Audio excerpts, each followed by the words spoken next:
He saved the world and got stabbed in the back. Now reborn as a spoiled noble in a dark magic bloodline, Chris has 2 years to live, a world to save, and one hell of a plan. Rule the underworld or die trying. So the story kicks off with a guy who feels like he's failed. He's full of regret, blaming himself for not being strong enough. He thinks someone else should have taken the lead instead of him. But the people around him remind him that he gave it his all. Turns out, he's the chosen hero. But things didn't go as planned. There was someone in the group who was super talented, the kind of person who's good at everything but never really got the spotlight. He wasn't the main guy, but he still managed to become a legend in his own right. His journey started when he was just 20 after he ran away from his family, chasing dreams of making it big while surviving in the rough parts of town. One day, chaos broke out. A huge threat appeared from a distant land, a powerful enemy that brought destruction wherever it went. While everyone else was freaking out, our guy saw a chance. There was a team forming to fight alongside a hero, and he decided to go for it, hoping it would bring him fame and fortune. But things didn't go the way he imagined. The good guys lost, and the enemy took over everything. In the middle of that defeat, the hero wished he could go back and change who got chosen to lead the fight. One of his old teammates heard this and thought there was no point wishing. They were out of time, and everything was ending. As they all looked up, knowing the end was near, the man silently hoped that in another life, if such a thing existed, he could be born into an easy life with comfort and wealth. Suddenly, the story jumps. The man wakes up in a new body. He's been reborn as the son of a powerful family in a kingdom that uses dark magic. From what he figures out, he's been sent back in time about 15 years, just before everything went bad in the previous timeline. He realizes he now lives in one of the major clans that control the empire, and surprisingly, the place is peaceful, with magical creatures casually going about their day. What really shocks him, though, is who he's become. The new body belongs to someone known for being a spoiled troublemaker, someone who always caused drama and didn't have the best reputation. And just like that, his second chance begins. But this time, he's got memories from the future and a whole new identity. So here's what's going on. Chris finds himself stuck in a tough spot. The guy whose body he now lives in, yeah, that guy didn't exactly have a great ending. Word is his own relatives took him out. Not exactly the life of luxury Chris was hoping for when he wished to be reborn rich. Now he's sweating just thinking about it, wondering how he ended up in the shoes of someone marked for death. He tries to calm himself, thinking maybe if he keeps a low profile, he can dodge the fate that's coming. After all, he's now part of a super wealthy and well-known family. He figures he might as well enjoy the good life while it lasts. But reality slaps him in the face real quick. He remembers what's coming. Total chaos. The end of the world. The same disaster that destroyed everything in his past life. And the one behind it all? A ruthless demon king who used the war to feed a twisted plan that led to the apocalypse. The worst part? The magical empire he's now a part of is crawling with powerful folks who follow that demon king without question. If Chris wants to survive this time around, he knows what he has to do. Get strong. Not just strong, but stronger than the demon king himself. The only way to make that happen? Become the top dog. Rule the empire. He's got 5 years before everything goes downhill, and he decides he's going to use that time to rise to the top. Just as he's making this plan, his father, who is strict and scary, calls him out.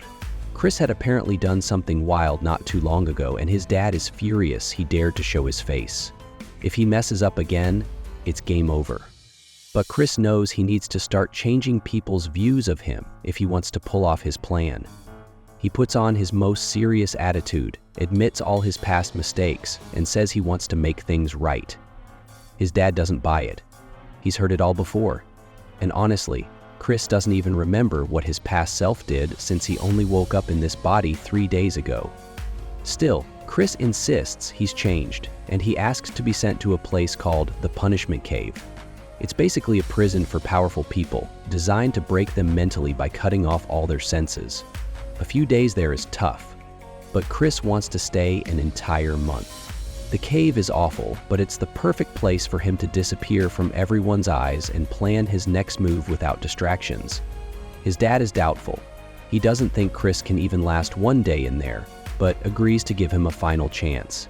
If Chris fails to prove himself, he'll be kicked out of the family. That's a death sentence on its own, since people would be lining up to take him out the moment he loses that protection. Chris knows the risk, but he's willing to take it. He says that if he can prove he's truly changed, he wants something in return. His dad finds that bold, but agrees to hear him out, only if he really shows he's a different person this time. After some time passes, Chris is back in his room when the butler shows up to let him know that the punishment cave is ready. The guy's name is Cox, and he's a half-vampire. As Chris walks out with him, all the staff start whispering behind their backs. They're shocked that Chris volunteered to go into the cave. Everyone's suspicious, thinking it's just another one of his shady tricks. They still remember the mess he caused recently when he embarrassed the family in front of another powerful clan. The head of the family had to step in and fix it himself. Everyone's losing hope that Chris will ever grow up. They even start betting on how long he'll last in the cave. Most think he won't even make it past 2 days. But Chris walks past them, smiling to himself while someone watches from the shadows. Turns out it's his younger brother. At the entrance of the cave, Cox tells him they've arrived. There's a statue guarding the place, but it turns out it's not a statue at all. It's an undead knight standing guard. Pretty on brand for the creepy magic empire, but Chris doesn't mind, as long as it keeps people from disturbing him. Just then, his younger brother shows up. He's smart, disciplined, and apparently a golden child in the family. The guy wastes no time and pulls out a sword, stopping it just inches from Chris's throat. Chris stands his ground without reacting on the outside, but inside, he's freaking out. His brother's warning is clear. Mess up again and he's done for. Chris recognizes him from his past life. He was known for using terrifying magic. Right now, he's just a well-trained kid, but Chris has seen worse in his old life. He doesn't argue, just brushes past him and walks straight into the cave, ignoring the awkwardness he leaves behind. The brother's clearly irritated, yelling at Cox about Chris's attitude. Once inside, things get real. Chris can't see or hear anything, and the only sensation left is a light tingling in his fingers. It's designed to make prisoners feel isolated while still being able to feed themselves or handle tools. Most people would lose their minds in a place like this, but for Chris, it's actually perfect. He's used to way worse from his days exploring ruins and dungeons. The sensory deprivation gives him a chance to focus completely on fixing his body. It's not going to be easy. He needs time, effort, and a little luck. But he's got a plan. He's bringing in all the knowledge he gained before, from advanced healing techniques to rare training methods. Plus, he managed to get his hands on some powerful magic stones, something that would have been impossible in his old life. He starts with a white magic stone, which is meant to clean out the toxins in his body. It's boring and painful work, but it's necessary. One wrong move and it'll feel like 1,000 needles stabbing him at once, but he takes it in stride like it's nothing new. Meanwhile, outside, Cox gives a report to Chris's father. The old man is wondering if he went too far by sending Chris in. He remembers when Chris was a bright kid with a lot of potential, and it makes him question how things went so wrong. Maybe it was talent that turned into arrogance, or maybe he just snapped. Either way, he feels torn between anger and disappointment. Then Cox admits there's a bit of a problem. Chris took some dangerous magic stones into the cave, including one that causes hallucinations. There's no telling what it'll do to him. Cox thinks they should open the cave and pull him out immediately, but Chris's father refuses. In his mind, if Chris wants to throw his life away, so be it. He's already given him enough chances. A whole month passes. Chris is still inside. As the doors to the punishment cave slowly opened, Chris's father expected to find a broken mess, but instead, he was shocked by the sight before him. Chris stood there, calm and confident, looking nothing like the person he used to be. He greeted his father, proud of how far he'd come, reminding him that he promised to return a better man. His father was so stunned that his eyes welled up. It reminded him of how Chris looked when he was a young boy, full of fire and hope.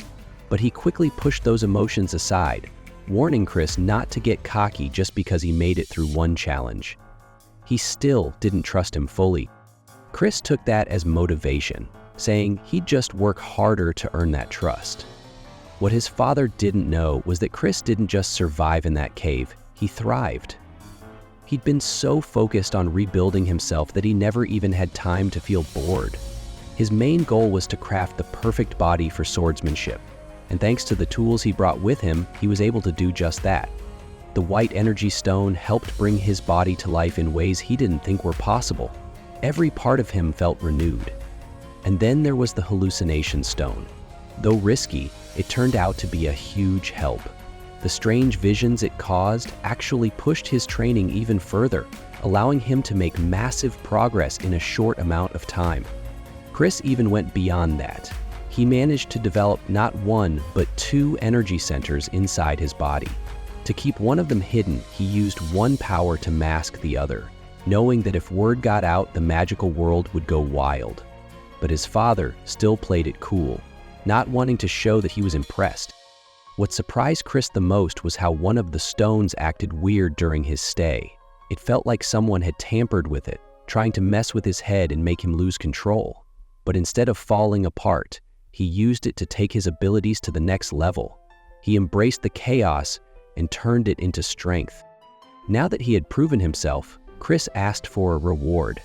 He wanted access to a top-tier training ground known for shaping the strongest fighters in the dark magic world. His father wasn't too thrilled with the idea. That place was meant only for the elite, and Chris had a long history of screwing things up. But Chris made it clear he didn't want to join them. He just wanted to train where real warriors trained, hoping it would inspire him to go further. After thinking it over, his father finally gave him the green light, but not without a warning. He better not embarrass himself in front of such highly respected fighters. Chris had one more thing he wanted to ask his dad, which caught him off guard. The story jumps to the training ground, where all the other trainees were side-eyeing Chris, clearly judging him. They didn't hold back, whispering and mocking him. But Chris figured that was normal in a place like this. Here, power meant more than a fancy last name. Still, he had a reason for coming. Turns out, his second request was about getting into the family's private library. His dad said that to get in, he'd need a letter from Deputy Commander Melon. That place was where all the secret dark magic knowledge was kept, and no one could access it without permission. Chris agreed, but asked why it was so complicated when he was part of the family. That's when his dad reminded him about how, in the past, he apparently tried to sell some of the rare stuff on the black market. Chris was stunned. He couldn't believe how badly the previous version of him had messed up. Still, none of that mattered right now. His main focus was getting Melon to approve him. At the training ground, Chris spotted his younger brother, Thane, who clearly wasn't happy to see him. Thane, backed by a group of trainees, made it clear Chris wasn't welcome there. But Chris didn't see it as a problem. If anything, it was the perfect chance to prove himself. Thane warned him again to leave, saying he didn't want to waste the second chance he got after surviving the punishment cave. Chris simply reminded him that it was their dad who allowed him in, so he had every right to be there. Thane didn't expect that. Then a strong presence entered the scene. Melon, the deputy commander. Judging by the pressure she gave off, she was no joke. Chris greeted her respectfully, and she was surprised he didn't flinch under her energy. He explained he wanted to earn the right to train there and had a way to prove himself. His idea? Defeat one of the other trainees in a fight. Melon didn't take it seriously at first, but Chris insisted. He asked her not to use any dark energy since his own reserves were still weak. Instead, he wanted a basic hand-to-hand fight. Melon thought it was risky, especially since Chris was technically the heir, but agreed to let him try. Chris looked around for an opponent and decided on Thane. Melon didn't think it was a good match since Thane was a level 2, which was impressive for someone his age. Chris explained that talent didn't care about age. Whether someone was 13 or 30, if they didn't have what it took, they'd never reach that level. Still, Chris wasn't just anybody. He figured that if he was going to prove something, he might as well go all out and take on someone stronger than him. He asked Thane directly, teasing him a bit. Thane, clearly annoyed, accepted the challenge. Everyone formed a circle around them, cheering Thane on and telling him to crush Chris. They even threatened to put him through extra drills if he didn't do a good enough job. Chris checked the rules with Melon, and she said they'd fight until one of them couldn't keep going. Melon even muttered that it might be a good idea to take out Chris's legs. Chris, on the other hand, was just poking fun at Thane, saying he was going to get wrecked. Thane, furious at being mocked, charged in. But while he was caught up in his anger, Chris moved fast and landed a solid hit before Thane could react. The blow came out of nowhere and completely threw him off. As the fight kicked off, Chris casually asked what was going on, acting like nothing had happened. Thane got back up and angrily swung at him. Chris, though, pointed out how unfair it was. A guy like him without any dark energy getting thrown against someone who clearly had the upper hand. But in close combat, that was Chris's comfort zone. He had experience from more battles than anyone here could imagine. He threw a clean hit to Thane's gut without much effort. Even though he hadn't reached a proper level in dark magic yet, his light powers alone were strong enough to match up. Some of the other trainees stood around in shock, not understanding how Chris was winning so easily. Thane was doubled over, and Chris couldn't help but mess with him, making fun of him like an older sibling who'd had enough. Thane asked what kind of trick he pulled, but Chris made it clear there were no tricks. He just wasn't as weak as they thought. As Chris kept teasing him, Thane started to get mad for real. A dark energy surrounded his hand, and he charged in, full of rage. Chris dodged the hit and admitted Thane was faster than expected, finally showing some fight. Thane kept swinging, but Chris calmly avoided each one. Then, Chris cut off the energy surrounding Thane's body like it was nothing and landed a strong uppercut that dropped him instantly. The crowd around them couldn't believe what just happened. Some whispered maybe Thane held back or got distracted, but Melon, watching closely, understood it was no accident. Chris had clearly outclassed him. Chris stood tall and said he'd proven his point, and Melon agreed. He kept a cool face, but deep down he was relieved it actually worked. Now he was ready to chase down everything, swordsmanship, magic, and more. Back at home, Chris explained to himself that he finally hit 1 star in dark magic. But because of leftover junk from his body's previous life, it took longer than expected. Managing light and dark at the same time wasn't easy, and he'd need more power before he could fully control both. Later, he rang a bell and a maid appeared. Though she wasn't just any maid, it was Mary, a powerful spirit. Apparently, his past self caused so much chaos that now they had to assign a supernatural maid to him. He didn't like the idea and planned to replace her eventually. He just asked for some juice before heading out to train, and she offered to mix it with blood like usual. Chris wasn't having it. He asked for something simple, like strawberries. She didn't get why he'd want something so boring, but after a bit of back and forth, she agreed. Soon after, as Chris left for training early in the morning, Cox showed up, cheering him on. He was proud to see Chris working so hard and felt like his trust was finally paying off. But Chris didn't like the praise. He shut it down quickly, giving off a cold vibe and making it clear he never asked anyone to believe in him, and no one had the right to decide that for him anyway. Cox, caught off guard by Chris's reaction, quickly apologizes and backs off, wishing him a good session before walking away. Chris watches him leave, feeling like there's definitely something weird about the guy. At the training grounds, Chris notices the vibe has changed. The other trainees don't seem as tense or hostile anymore. Their eyes are calmer, more relaxed. He figures now's a good time to slowly get on their good side. Meanwhile, someone from the group, this bird-looking dude, quietly observes Chris training, then heads off toward a nearby tent to give Melon the heads up that Chris is back again.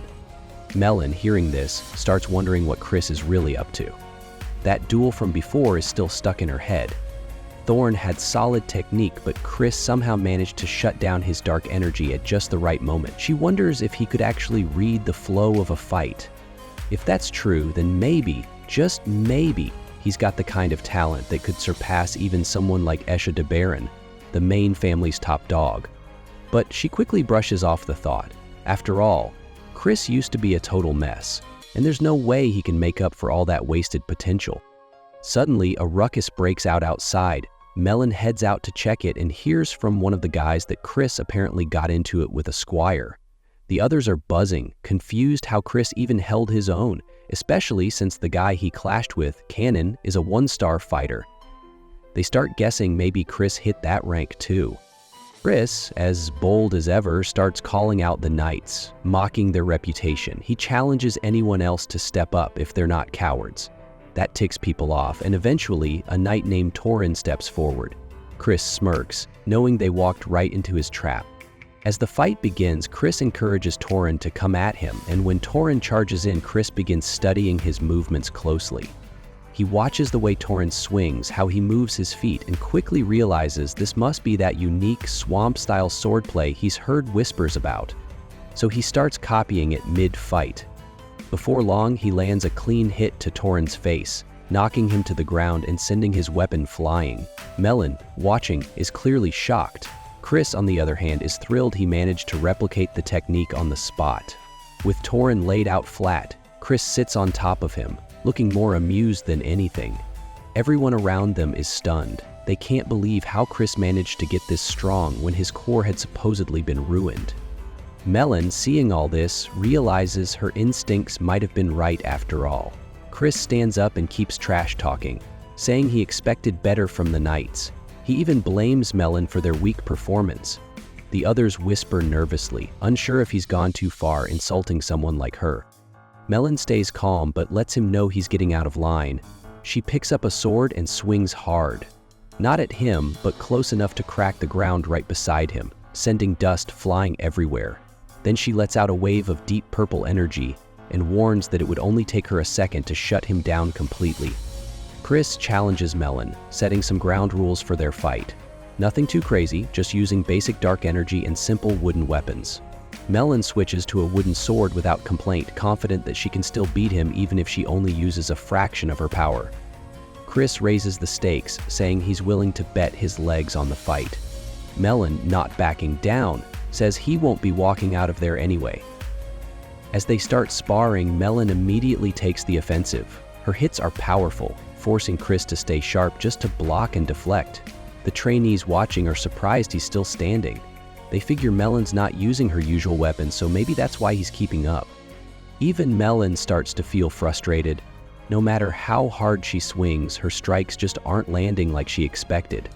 She remembers the same thing happened when Chris fought the others. He always seems to slip past when it counts. Meanwhile, Chris keeps cool under pressure, dodging and defending as she gets more aggressive. Then Melon starts charging her sword with energy, preparing a heavy swing that might push past the rules they agreed on. She brings it down hard, but Chris sidesteps quickly and rushes in. Out of nowhere, he headbutts her right in the face, catching her completely off guard.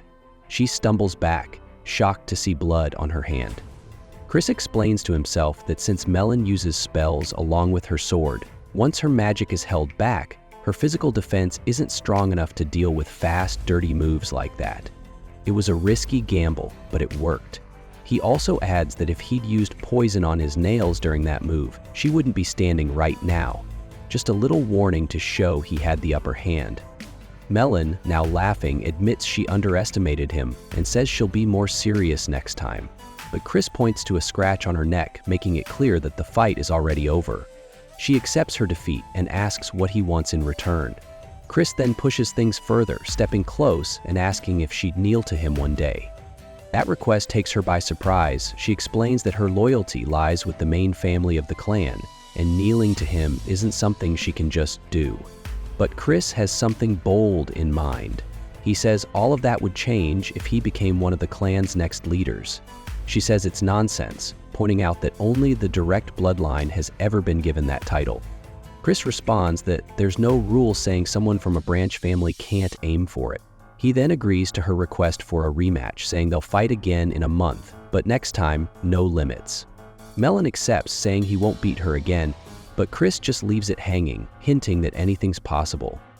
With the fight over, Chris heads back and hands a letter of recommendation to his father, saying the knights need better training. Then, we see a short flashback of Melon speaking to his father. She praises Chris, calling him a genius, someone who beats skilled fighters, even her. Despite being lower ranked, Chris's father seems unsure, still having a hard time fully trusting him, but it's becoming clear that his son is starting to prove himself in real ways. Chris gets what he came for, a key to the library, something he's been aiming at for a while. As he walks away, he feels like he's making real progress. Not only did he get the key, but he also started changing Melon's opinion of him. She's no ordinary soldier either. Back during the darkest times in history, she was a top-tier fighter with 6 stars under her belt. If Chris plans to rise to the top of the Dark Magic clan, having someone like her on his side is a must. He knows she hasn't fully sided with him yet, but he's confident that with some time, he can win her over. After all, he thinks of himself as a genius, and thinking back to the look his father gave him earlier, he's starting to see something that might actually be pride. Maybe his father's growing fond of him. It's a weird feeling for Chris, who's never really had a proper dad in his past life, but this time, maybe things will be different. He quietly accepts Count Khazar as his father and promises to live up to that role. Inside the library, he sees all sorts of forbidden books. Magic involving blood, curses, even summoning. These aren't the kind of things that would ever be allowed under the rules of light. As he grabs one, suddenly someone appears right behind him. It's Mary, wearing that creepy smile. He nearly jumps out of his skin. Turns out she used to be the librarian here, and she jokes about him coming just to see her. She gets all playful, floating books around, but he shuts her down quickly. Later, Mary points out that the book he picked holds a 4-star technique far above his current level. But Chris isn't bothered. He insists he can handle it because he believes he's special. Mary humors him, giving fake compliments, but he can tell she doesn't mean it and tells her to knock it off. She asks why he picked that book, and he says he's got a plan. It's time to sniff out the traitor. Soon, we see Chris watching the others during training. He's narrowed it down to a few suspects. First is Thorn, who clearly hates him and never misses a chance to throw shade. The second is Cox, who doesn't come from the main family but still has special access to the punishment cave. That's pretty suspicious, especially since he acts overly friendly. Chris even considers that maybe there's someone else behind it all, someone hiding in the shadows. Whoever it is, they clearly want him to crash and burn. They gave him the Dreamstone and the cave on purpose, so he decides to act exactly how they expect him to, as the same selfish jerk they think he is. That way, whoever seems happy about it will give themselves away. He suddenly storms out of training, complaining that it's way too hard and he's had enough. The others are left confused. Then later, he causes a scene during dinner, smashing a plate and blaming the servant for not giving him proper food. His father shows up, looking disappointed. Just when he thought Chris had changed, he now believes it was all just an act. He walks away, shaking his head. But Chris, he's watching closely. This is all part of his test. Chris felt a little guilty for putting on an act, but he told himself it was all for the family's future. So he went all in, spreading gossip that he was back to his old messed up ways. He made a show of yelling at the maids, tossing coins around like they meant nothing, and doing anything that screamed, "Spoiled brat!" At one point, he was lounging with a fancy drink in hand and pretending to enjoy himself. Mary was there too, keeping a close eye on him. He asked why the drink tasted weird, and she casually mentioned it had no alcohol since he was still underage. He joked that it didn't matter, since everyone already saw him as a lost cause anyway. Mary said she didn't care. Whether he was good or bad, she'd stick with him. But Chris reminded her that it was all a trap. He was just putting on a show to catch someone hiding in plain sight. Right in front of her, a strange spell lit up in the air. Mary was shocked that he'd already gotten the hang of such a tough magic, but Chris brushed it off, saying he just tweaked it a bit so he could use it even without a high-level dark core. He let her believe he was just being his usual, clever self. Suddenly, Thorn barged in, clearly upset. Chris quickly pretended to be tipsy and slurred a bit, trying to stay in character. Thorn was clearly disappointed, thinking Chris had actually improved only to fall back into old habits. But that strong emotional reaction, that told Chris Thorn wasn't the traitor. If anything, he looked genuinely let down. Chris pulled him aside and said there might be someone in the household pulling strings behind the scene. He explained that he was putting on this entire show to smoke out the real problem, pretending to be exactly what the enemy wanted to see. Thorne was skeptical, but when he sniffed the drink and realized it was harmless, he started believing it. Chris told him to be patient. The traitor would show their hand soon. Later, while still playing the part, Chris threw a tantrum and dumped a drink right in front of Cox. He accused him of bringing the wrong wine and started ranting like a spoiled noble. Cox, keeping his calm, offered to send someone to get the right one, but Chris insisted he go himself. Cox hesitated, clearly annoyed, but eventually gave in and walked off. Once alone, Chris sifted through the papers Cox had been working on. He thought he'd find evidence, maybe weird numbers or secret letters, but what he saw didn't scream guilty. Still, he wasn't ready to rule Cox out just yet. When Cox returned, soaked but composed, he handed over the wine and pretended like nothing happened.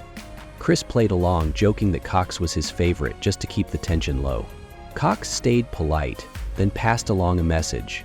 Some of Chris's friends wanted to meet him privately, like they used to. Chris raised a brow at that. Cox warned him it might not be a great idea, but also said it wasn't his place to interfere. That last bit stuck with Chris. Something about it felt off. Maybe the real game was just beginning. Chris agreed to go meet the group, and Cox, trying to hide his satisfaction, told him to do whatever he wanted. Things were falling into place better than Chris had hoped. Later, Chris was at a table piled high with food, surrounded by so-called friends who were already throwing shady comments. One of them made a smug remark about how Chris might be acting different lately, but there's no way he could be the top guy now. Chris glanced around, noticing a young girl being made to pour drinks. Something about it just screamed sketchy. Someone pushed a drink his way, and as soon as Chris lifted it, he sensed something was off. Instead of drinking it, he hurled it right into the guy's face. The dude started coughing and freaking out, which just confirmed Chris's suspicion there was something bad in the drink. Without hesitating, Chris turned and put his hand to the girl's head, casting a spell. She dropped unconscious in an instant. The others gasped, shocked that he could even use dark magic. But Chris wasn't in the mood to explain himself. In a flash, he grabbed two of the guys by the heads and smashed them into the table, again and again without holding back. One of them tried to beg for mercy, asking why this was happening. But Chris said that if they didn't even understand what they did wrong by now, they didn't deserve mercy. He pulled out a knife, making it clear he wasn't messing around. Later, the two guys were tied up. One of them had even wet himself out of fear. They admitted they were just trying to set Chris up. Their job was to drug him and make it look like he had murdered the girl afterward. They claimed they were forced to do it because someone was blackmailing them over their shady dealings. Chris demanded to know who was really behind it all. When they hesitated, he moved the knife a little too close for comfort. That was enough. They shouted out the name, Cox. They swore they'd do anything to be spared. Chris acted like he was considering it. Then, he hit them with another spell, one that glowed and flew right into their foreheads.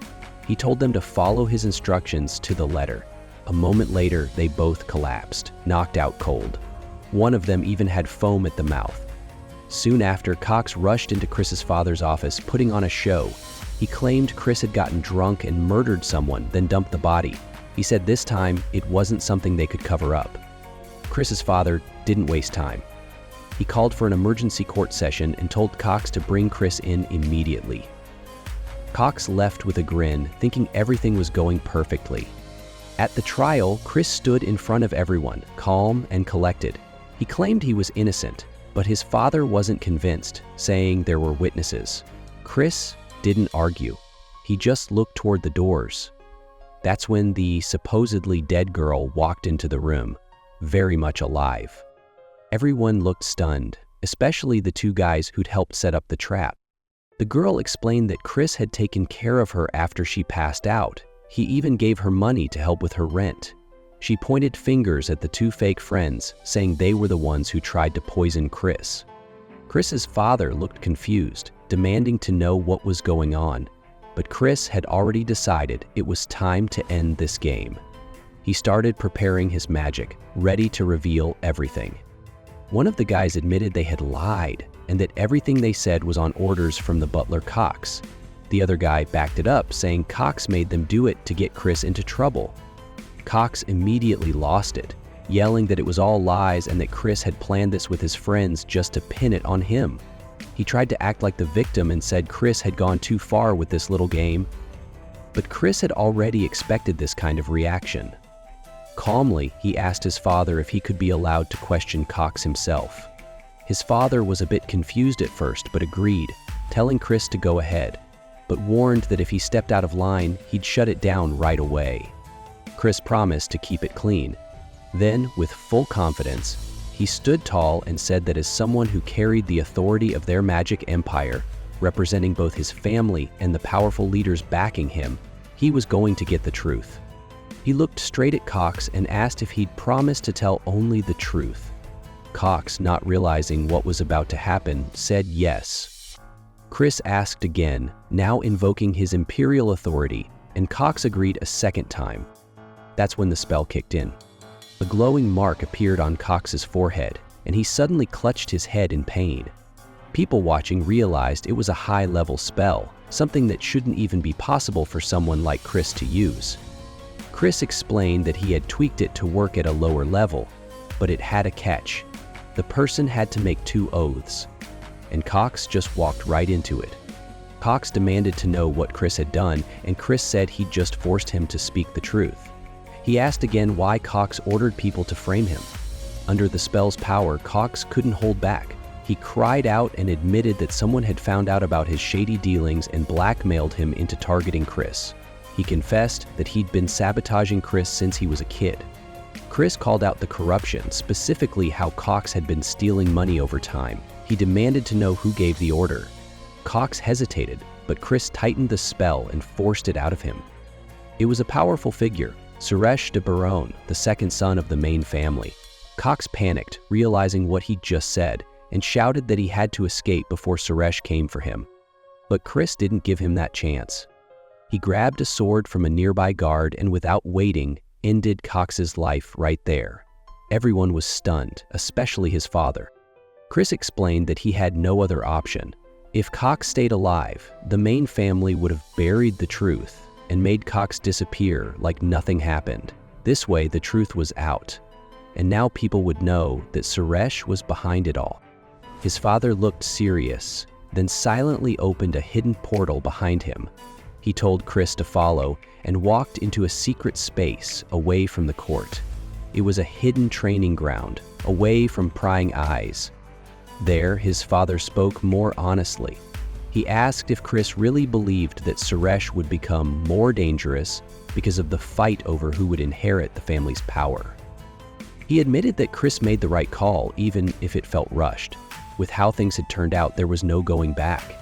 He said the family would now have to back the first daughter instead, since the oldest son had completely lost it and couldn't be trusted with anything. Chris brought up a bold idea. He could become the next heir. His dad immediately brushed it off, saying that kind of thing doesn't usually happen. But Chris pointed out that people from branch families can be picked, as long as they're skilled enough. Otherwise, why would someone like Esha be trying so hard to ruin him?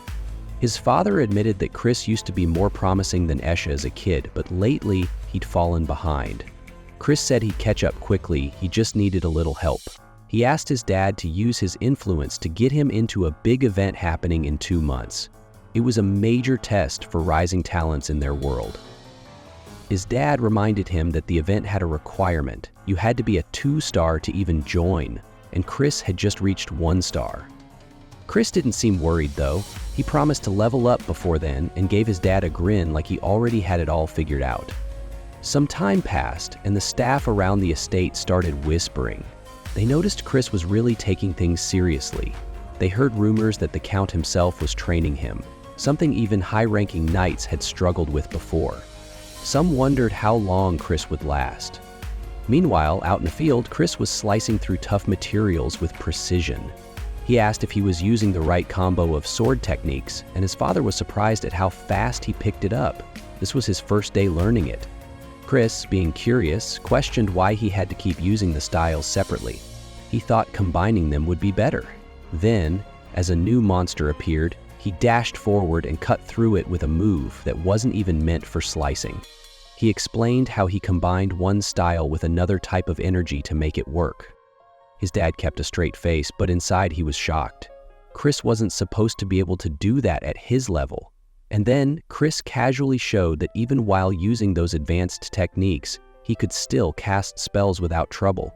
This time, his dad couldn't hold in his reaction. He was completely stunned. Fast forward a couple weeks. Chris was lying on the ground, worn out from training. He knew that stamina was a big part of getting stronger, so he couldn't slack off, even if it was exhausting. Then one of his rivals, Melon, showed up. She teased him a bit, reminding him their duel was coming soon and saying she was excited for it. Chris knew she was way ahead of him. She was an upper 4-star and he was still at the bottom of 1-star. On top of that, each level had different tiers, lower, middle, and upper. He was barely getting started. Still, being from a wealthy family gave him access to resources that helped him train faster. Later, back at his room, he asked his attendant Mary if everything was ready for the trip. She said she packed everything and even dressed up nicely for the occasion. He reminded her that he never actually invited her, but she didn't seem to care. She was happy to tag along. He asked how someone like her could even get overheated, considering she wasn't human. That reminded him of a previous conversation with his father, where he tried to switch to a human assistant. His dad told him it wasn't possible, since he'd formed a binding contract with Mary. A high-level banshee like her couldn't be managed without one. Chris, frustrated, asked if there was a way to break it. His father only smirked and hinted that the only way out involved something awkward and a little too personal, like sharing a serious kiss with Mary. Chris really started to question all of his life choices after that. Chris couldn't wrap his head around why Christian messed things up in the first place. He told Mary that she couldn't tag along this time since he was headed somewhere crowded. She looked completely heartbroken, saying she hadn't stepped out in years.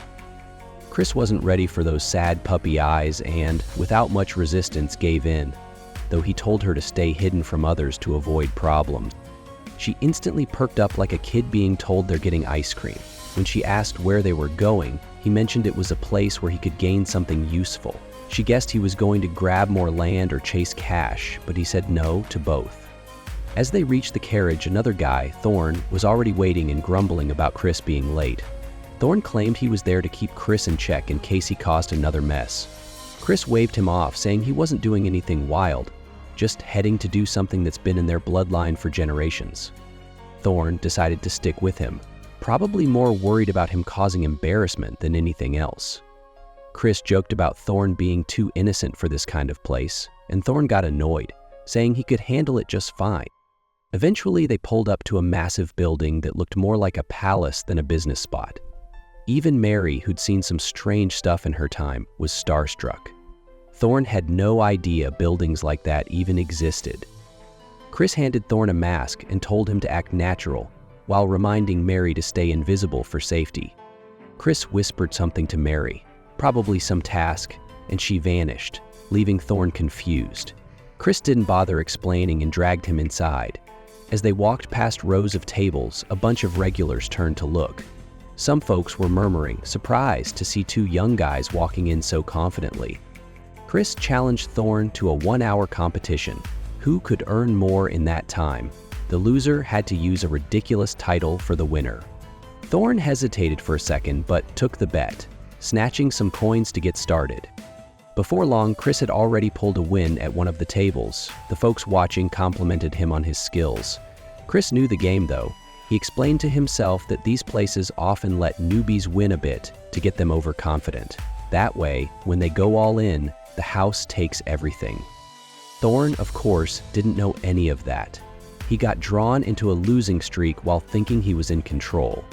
Chris kept track of how much they both lost. He was barely down, while Thorn was sinking fast. The people around were starting to joke about Thorn being easy pickings, and Chris knew it wouldn't be long before some scammers tried to bait him. Chris didn't stop him, though. In fact, he wanted Thorn to become the perfect trap, someone others would target, giving Chris a chance to catch the real cheaters. Sure enough, as Thorn got more frustrated at the table, Chris noticed people peeking at his cards and using sneaky tricks. He smiled to himself. Everything was going just as he planned. Mary popped up behind Chris, saying she tracked down the people he was looking for. He gave her a quick nod, clearly impressed, while Thorn stood nearby, a little flustered and acting all awkward. Like he didn't know whether to be scared or impressed by her. A short while later, they reached their destination. Mary pointed to a room and said this was the spot. Chris told her to open it, and once they stepped inside, the people already in the room got visibly shaken. They had no clue who just barged in and were clearly panicking. Chris casually took off his mask and introduced himself like he expected everyone to already know him. The people inside started demanding to know why he was there. Chris just told them to bring their boss over. That's when a guy suddenly changed his attitude completely, acting super polite and fake nice. This was Grantville, head of a well-known merchant group. But that wasn't all. He also secretly owned the casino they'd just come from. Chris said he wanted a private talk. Grantville tried to play innocent, wondering what the issue was. Chris explained that someone at the casino had tricked his younger brother, who he claimed to care a lot about. Grantville still played dumb and asked if that guy in the tiger mask was really his brother. Chris then revealed Thorn's identity as the Count's heir, which wiped the smug look off Grantville's face. The guy panicked hard and started backpedaling immediately. He swore that he had no idea who Thorn was and that the shady stuff going on at the casino wasn't his responsibility. Then Mary, with her usual creepy flair, stepped in and gave him a death stare that could make anyone regret their life choices. Grantville immediately cracked under pressure, begging for forgiveness. He promised to make up for it, asking how much money would be enough. Chris threw out a huge number, 8 million rupees, which made Grantville's jaw drop. He clearly didn't have that kind of cash lying around. Chris then said he'd settle for 200,000 instead. Grantville quickly agreed, glad it wasn't worse. But Chris wasn't done yet. He mentioned there was something else he needed from him too. Later, Chris was checking out some new gear. Mary looked at the shiny equipment and said she didn't expect him to use all that money on weapons. She called it super clever, which was kind of her thing, adding super to everything she said. Chris, on the other hand, was clearly loving the attention and the loot. Mary took a closer look at the sword and said it felt weird. Turns out, it was an old legendary blade called Grenade, a weapon once tied to a fallen hero. Many wanted it for its history, but now it looked worn out and rusty. Even so, Chris didn't seem to mind. He just smirked, knowing full well that things aren't always what they appear to be. Chris told Mary not to worry. It was all part of the bigger picture. He handed her a necklace, the one he saw her eyeing before. He told her to just take it as a small gift. She looked really shocked. He figured that if she didn't get this one thing, she'd keep carrying some kind of regret, so he hoped this would help her feel at peace and move forward. She was clearly touched. She said it was the first time she'd ever been given a present, alive or dead. Chris got flustered but brushed it off, saying they should head home. She gave him this incredibly warm smile and promised to give it her all from now on. As a thank you, she said she'd start making him a better version of her usual drink, something even tastier. While walking home, he mumbled that he didn't really want to drink whatever creepy stuff she had in mind. They kept playfully arguing. She teased that the strawberry juice he liked so much was actually made from blood. He told her to cut it out and stop being weird. Then he suddenly paused. He felt like he forgot something important. Turns out he totally left Thorn behind at the casino. Next morning, loud yelling snapped him out of sleep. Thorn had stormed in, furious, yelling Chris's name. Chris sat up groggy and confused, only to be reminded of the mess he left behind. Thorn said he almost got sold off to pay debts and only got saved because someone happened to recognize him. Chris said sorry, but figured Grantville probably sorted things out. But then, he reminded Thorn about their bet. Since he lost, he had to keep his word. Thorn looked like he'd rather eat dirt, but slowly started to say the title Chris demanded. He muttered the words with so much pain, then shouted the ridiculous title like it physically hurt. Chris grinned and told him to keep working hard and show proper respect. Thorn, of course, swore he'd get revenge someday. Chris laughed, joking about how this angry little guy might grow up and take him down someday. But then his thoughts shifted to someone else, Esed. This kid was part of a powerful clan and held the top spot among the younger generation.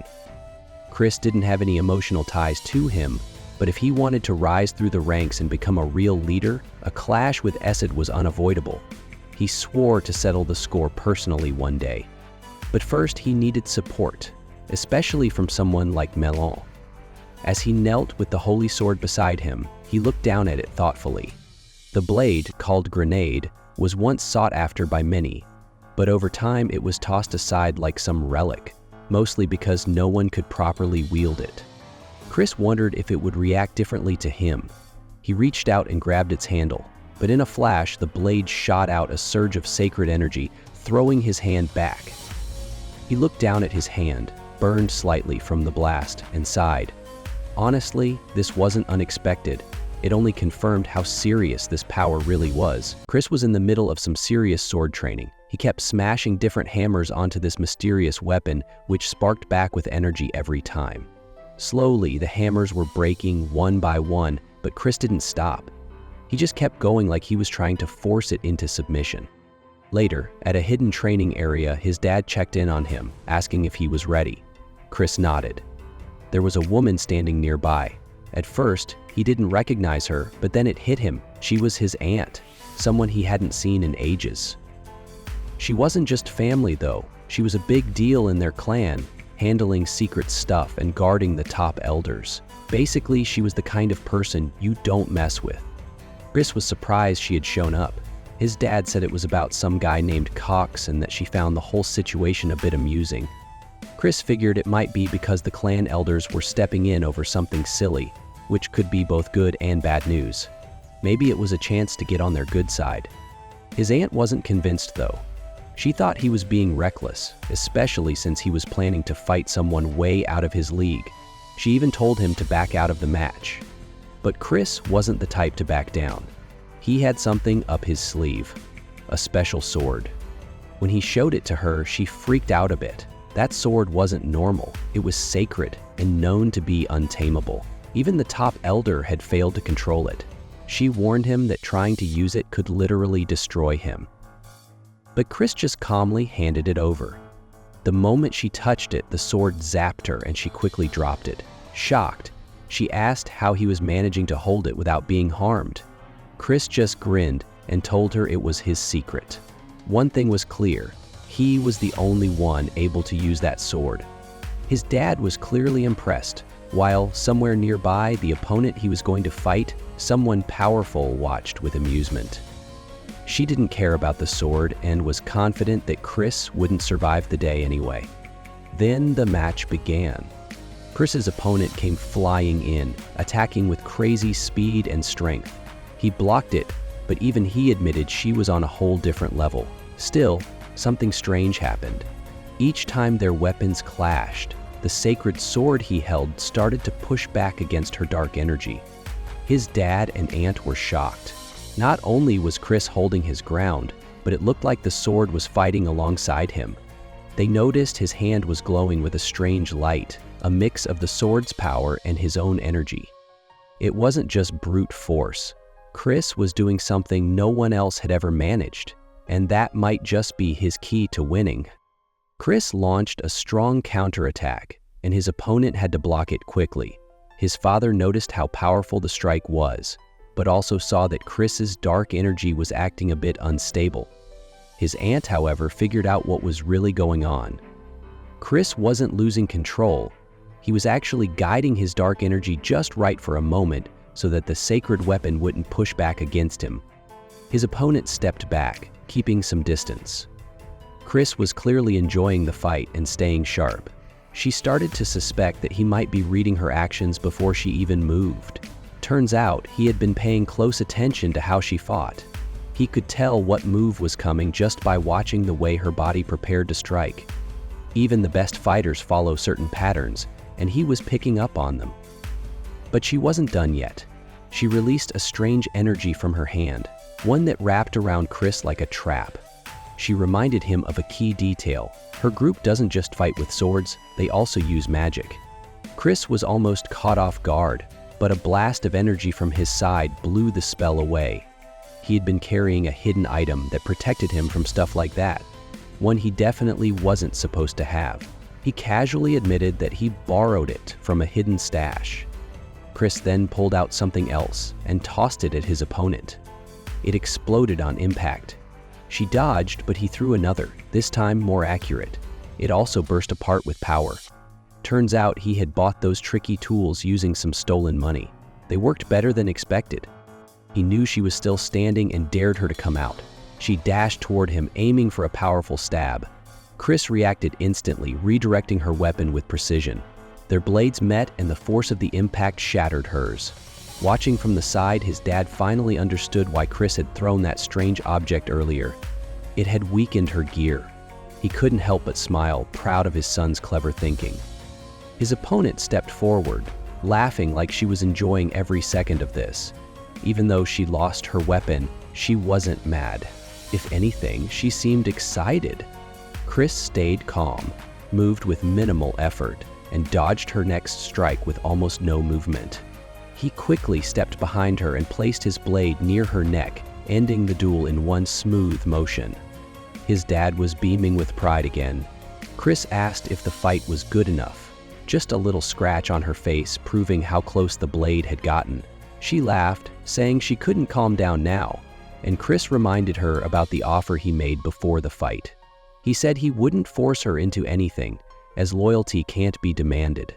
She asked if he'd still be willing to fight her again in the future, and Chris said he'd do it as many times as she wanted.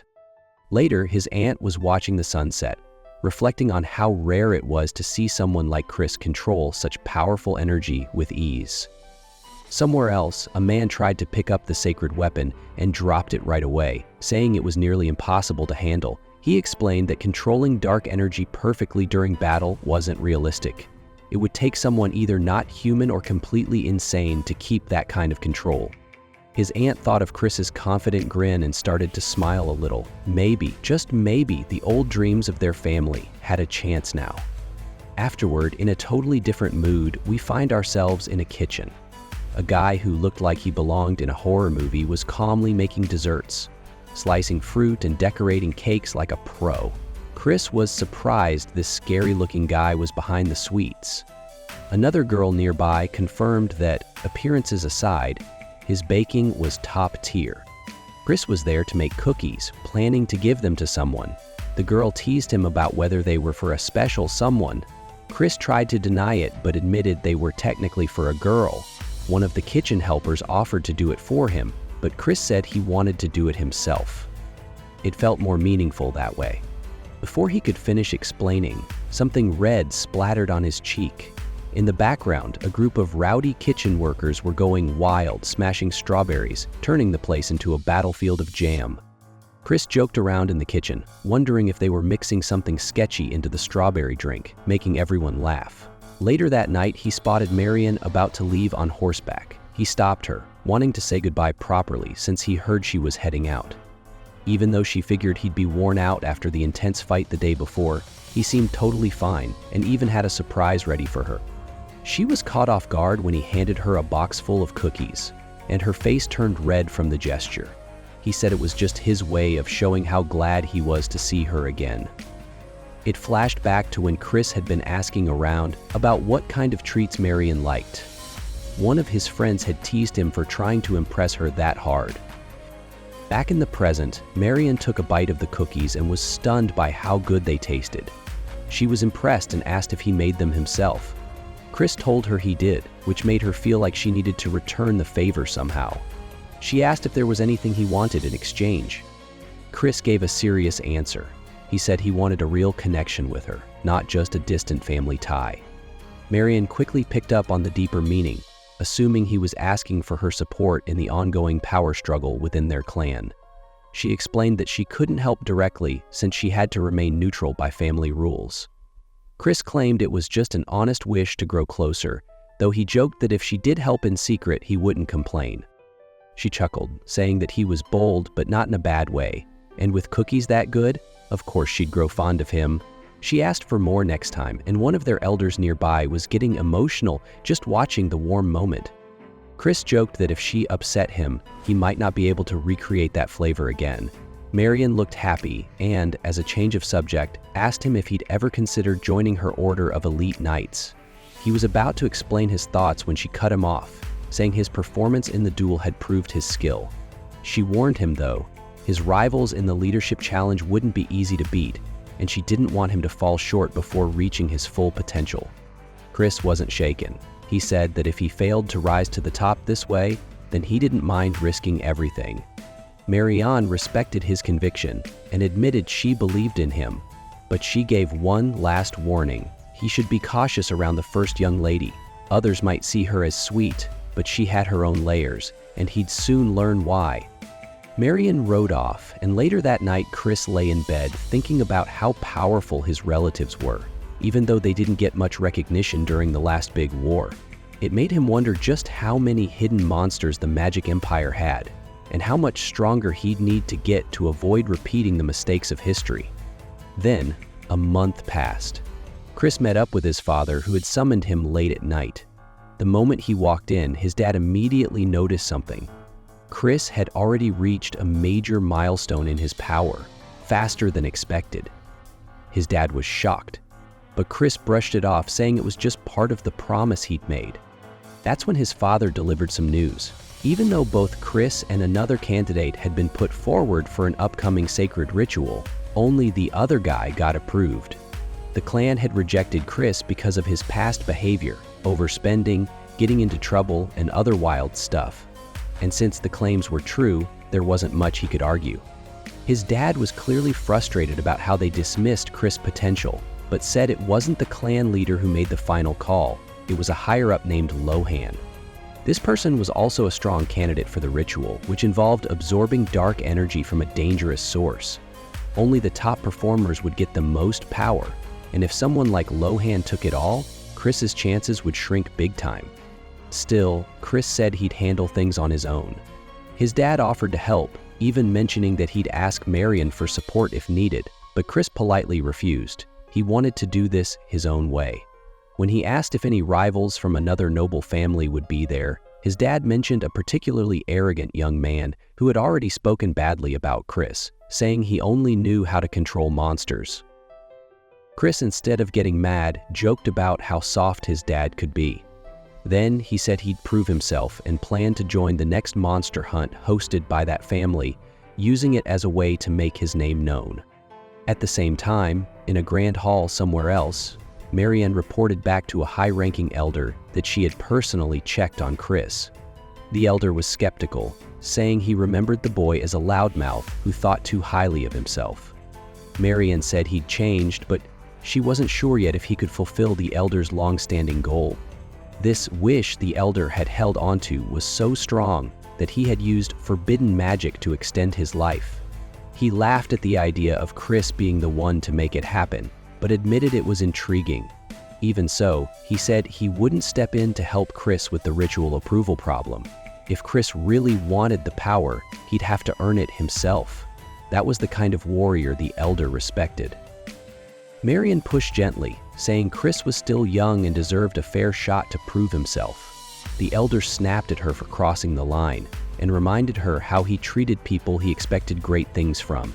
He accused her of caring too much about Chris, then summoned his top enforcer, a shadowy figure named Simon. Simon appeared instantly, having already listened to the entire conversation. The elder told him to keep an eye on Chris's actions leading up to the ritual. Simon agreed, but asked if he could play a harmless trick on Chris while watching him. The elder didn't seem to mind. Marion was caught off guard by what was said, and the elder gave her a sharp look, warning her not to get too carried away.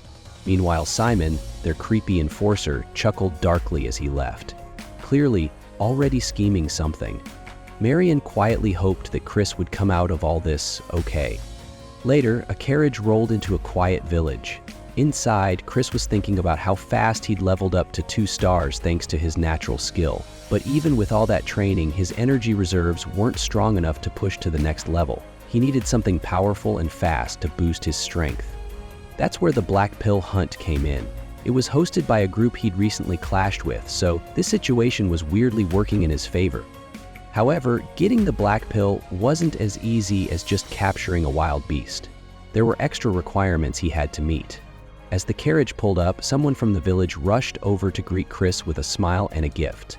But Chris, who clearly wasn't in the mood for niceties, knocked the offering to the ground and accused the guy of getting involved in shady business lately. A funny little memory popped up showing Chris messing with him, like how a cartoon penguin might get bullied. Still, Chris decided to let it go, for now, but he gave him a warning to clean up his act. Then, shifting focus, he asked the guy to find him a rare type of pill, which had recently gotten expensive.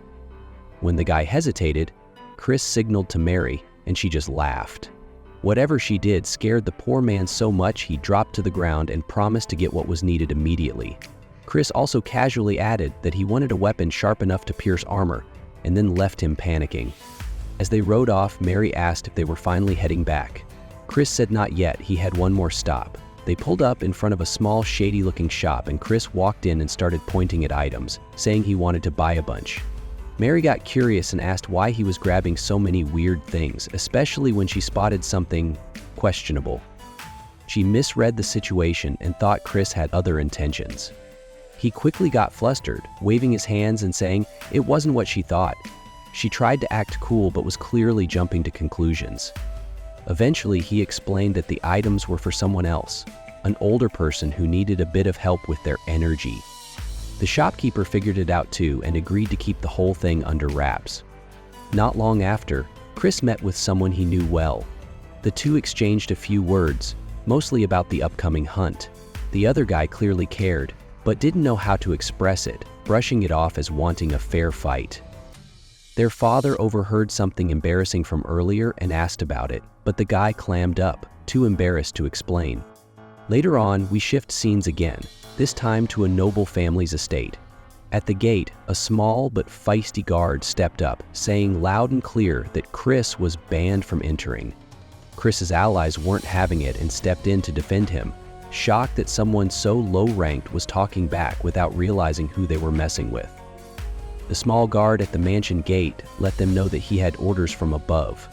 Chris wasn't allowed in, and he wasn't going to go out of his way to help someone he didn't respect. Chris figured that meant he'd have to find a place to stay on his own. One of his friends got heated and threatened to deal with the guard himself, but Chris calmed him down and instead asked about how much they'd have to pay for accommodation. The guard panicked and quickly said they could just charge everything to Count Iron Man. That worked out well. Next thing you know, Chris and his group were chilling in a rented mansion, one that looked like it belonged to a noble. The staff there were wondering how much it cost, probably a massive amount. But Chris didn't care. It wasn't his money, so he told them to take their time settling in and they'd go relax afterward. While they were unpacking, Chris heard something rustling in the luggage. Turns out Mary had stowed away and jumped out, saying she couldn't bear to be left behind. She looked completely at home and insisted she was there to serve him. Chris was confused and a bit annoyed, but she just teased him like always. Suddenly, they were interrupted by a furious voice yelling about a bill. It was Alois, one of Count Iron Man's sons. Chris explained that since he wasn't given a place to stay, he went out and got one himself. He joked that it was a decent price to teach someone some respect. Alois didn't take it well. He got angry and summoned a beast, a large one, using a special kind of dark magic that forced it to obey by messing with its mind and emotion. Chris knew about this type of spell, but didn't have enough time to master it himself. Even so, he was ready to take on the beast. He asked Mary for a sure. Here's a rewritten version in simple and casual language, changing all the examples and making it feel fresh and original. Chris casually questioned why someone like him shouldn't do what needs to be done. Mary, always by his side, agreed with a big smile. She was happy as long as he stayed away from alcohol. Poor guy wanted a real drink, but she kept blocking him. He didn't complain though. He knew better than to push her. Meanwhile, the small guard from earlier wondered why Alois even wanted them to keep an eye on someone like Chris. Chris noticed them lurking and invited them over, joking that Alois wouldn't be waking up anytime soon after the beating he got. He even offered to keep it quiet if they joined him, but they just told him to stay out of it and went on watching. As night crept in, the two watchers finally gave up, saying it was pointless to keep staring at someone like Chris. As soon as they were out of sight, Chris opened his eyes and sat up, having faked being asleep the whole time. He peeked outside and figured it was late enough to head out. He told Mary he had to go do something and asked her not to follow. But of course, she got suspicious right away. She brought up the item in his pouch and teased him, pretending to think he was going on some kind of romantic mission. He groaned and told her it wasn't like that at all. It was strictly business. That night, he arrived at a hidden spot deep in the mountains, a place with thick, heavy energy. It was one of the secret locations controlled by Count Iron Man, known for its abundance of demon beast energy. Chris was getting close to his target and soon found the hunting grounds. He noticed only a couple of guards at the entrance, not much security, which worked in his favor. Good thing he'd learned a stealth spell from Mary. She suddenly popped up, asking what he was planning with invisibility, and he just shook his head, used to her antics. Moving unseen, he easily slipped past the guards and went further into the area. Eventually, he reached an ancient altar, the place where the final part of the hunt was supposed to happen. The atmosphere was intense, just as he'd heard. A girl with fox-like features appeared and started talking about how to create a black pill. Basically, you had to terrify a beast so much that it chose death over survival. That sheer panic would transform a useless ash pill into a powerful black pill. Turns out the whole event was built around this creepy idea, inflicting fear to unlock power. That's why Count Iron Man's family was in charge of it all.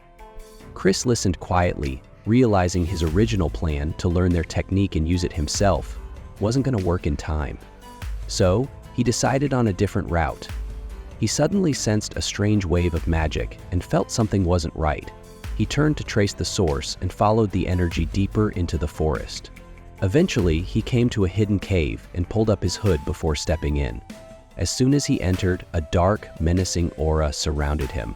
He recognized it instantly, a barrier made from high-level dark magic. He suspected it was a breach between the human world and the demon realm.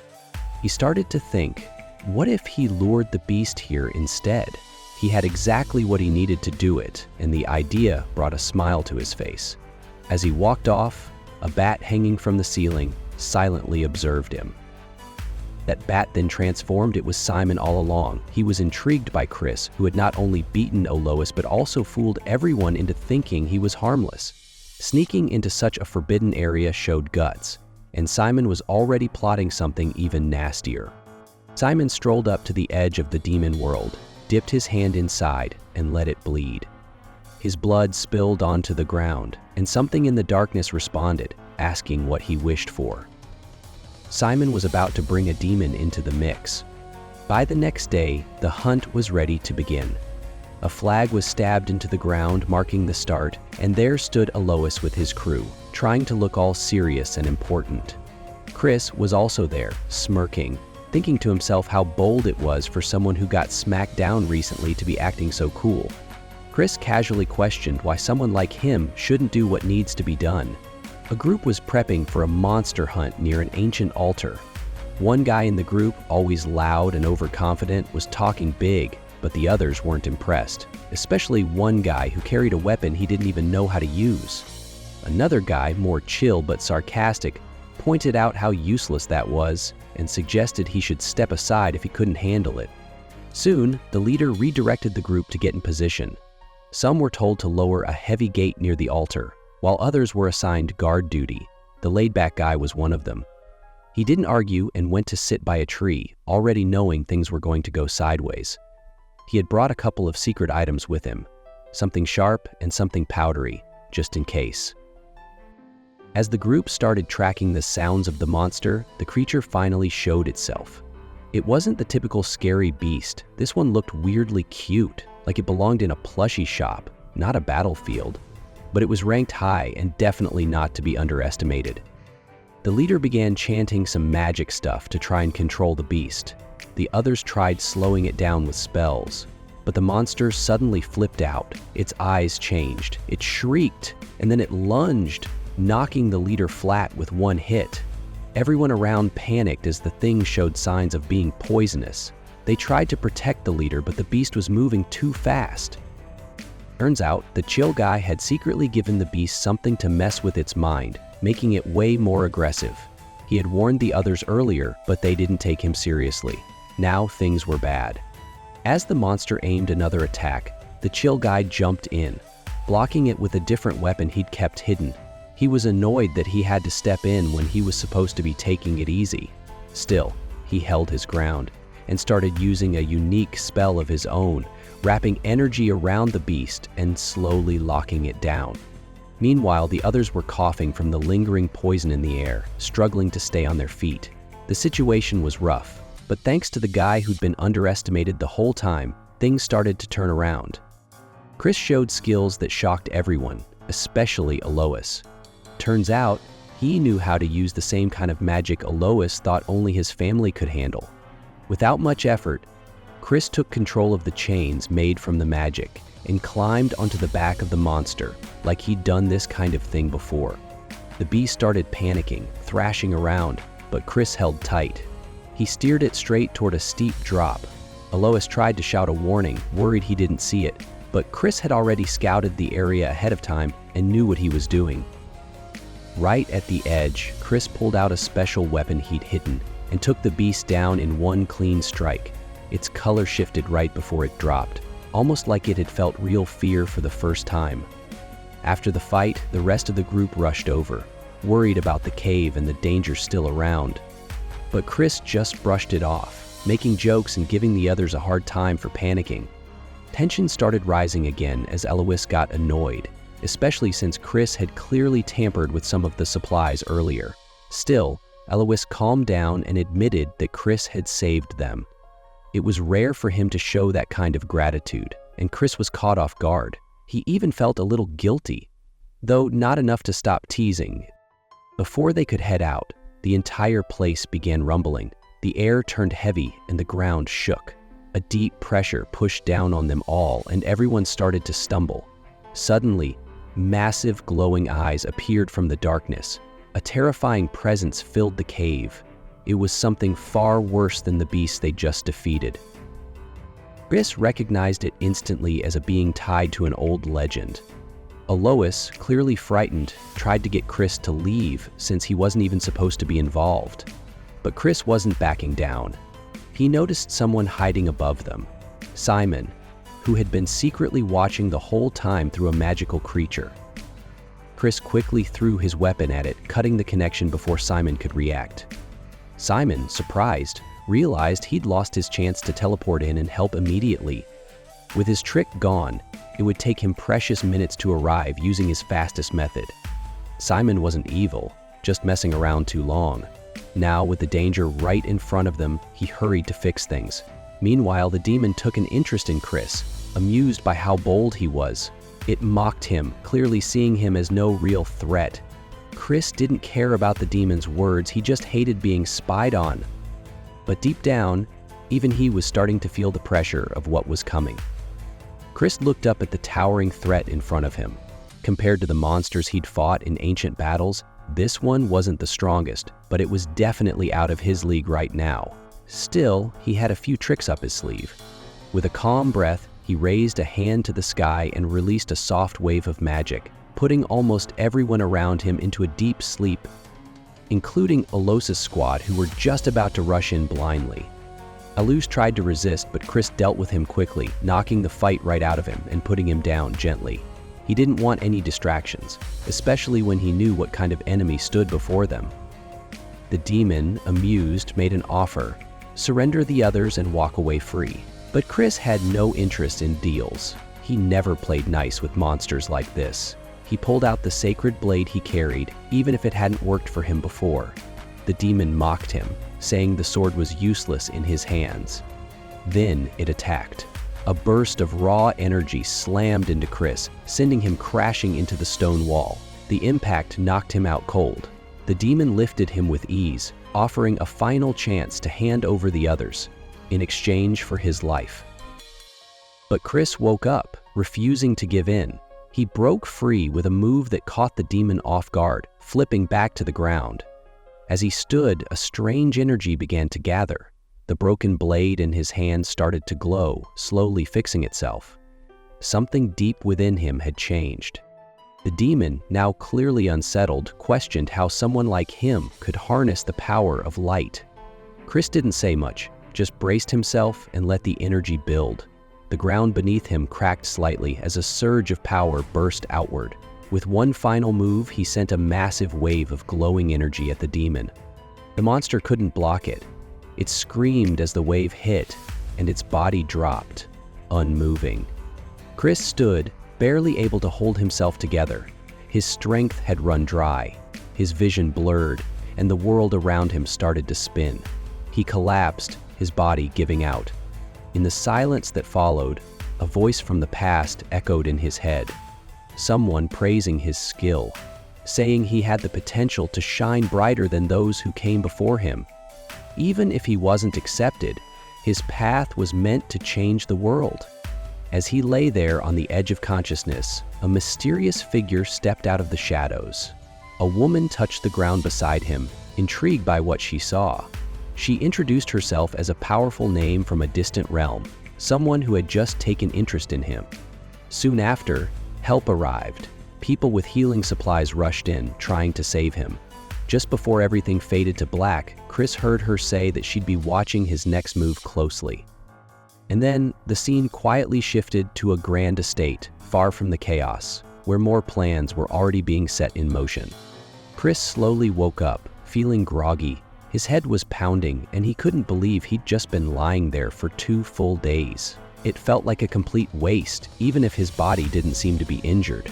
As he looked around, he spotted a familiar object nearby, one of the pills he'd been carrying. At least something went right. He thought back to that strange woman who showed up before he passed out. He really didn't like the attention she gave him. Sometimes people who stand out early attract the interest of demons, and those demons might try to give them power. But that kind of gift wasn't something he ever wanted. He wasn't a villain. And in any case, she didn't seem like one of the top-ranking monsters either. Just then, a huge man walked into the room, broad shoulders, a lion-like presence. This was the head of the household where Chris had ended up, Count of the Tyreman family. The man asked how Chris was holding up. Chris greeted him respectfully and tried to get up, but the Count insisted he stay in bed. Chris felt confused. The last time they spoke, this guy hadn't exactly treated him kindly. The Count began to explain. Yesterday, they sent a team to investigate the cave. Apparently, someone had messed with a powerful magic seal that was supposed to keep the entrance to a dangerous realm shut. Whatever happened, it briefly allowed something to slip through. Even if the breach only lasted a moment, it could have ended in disaster.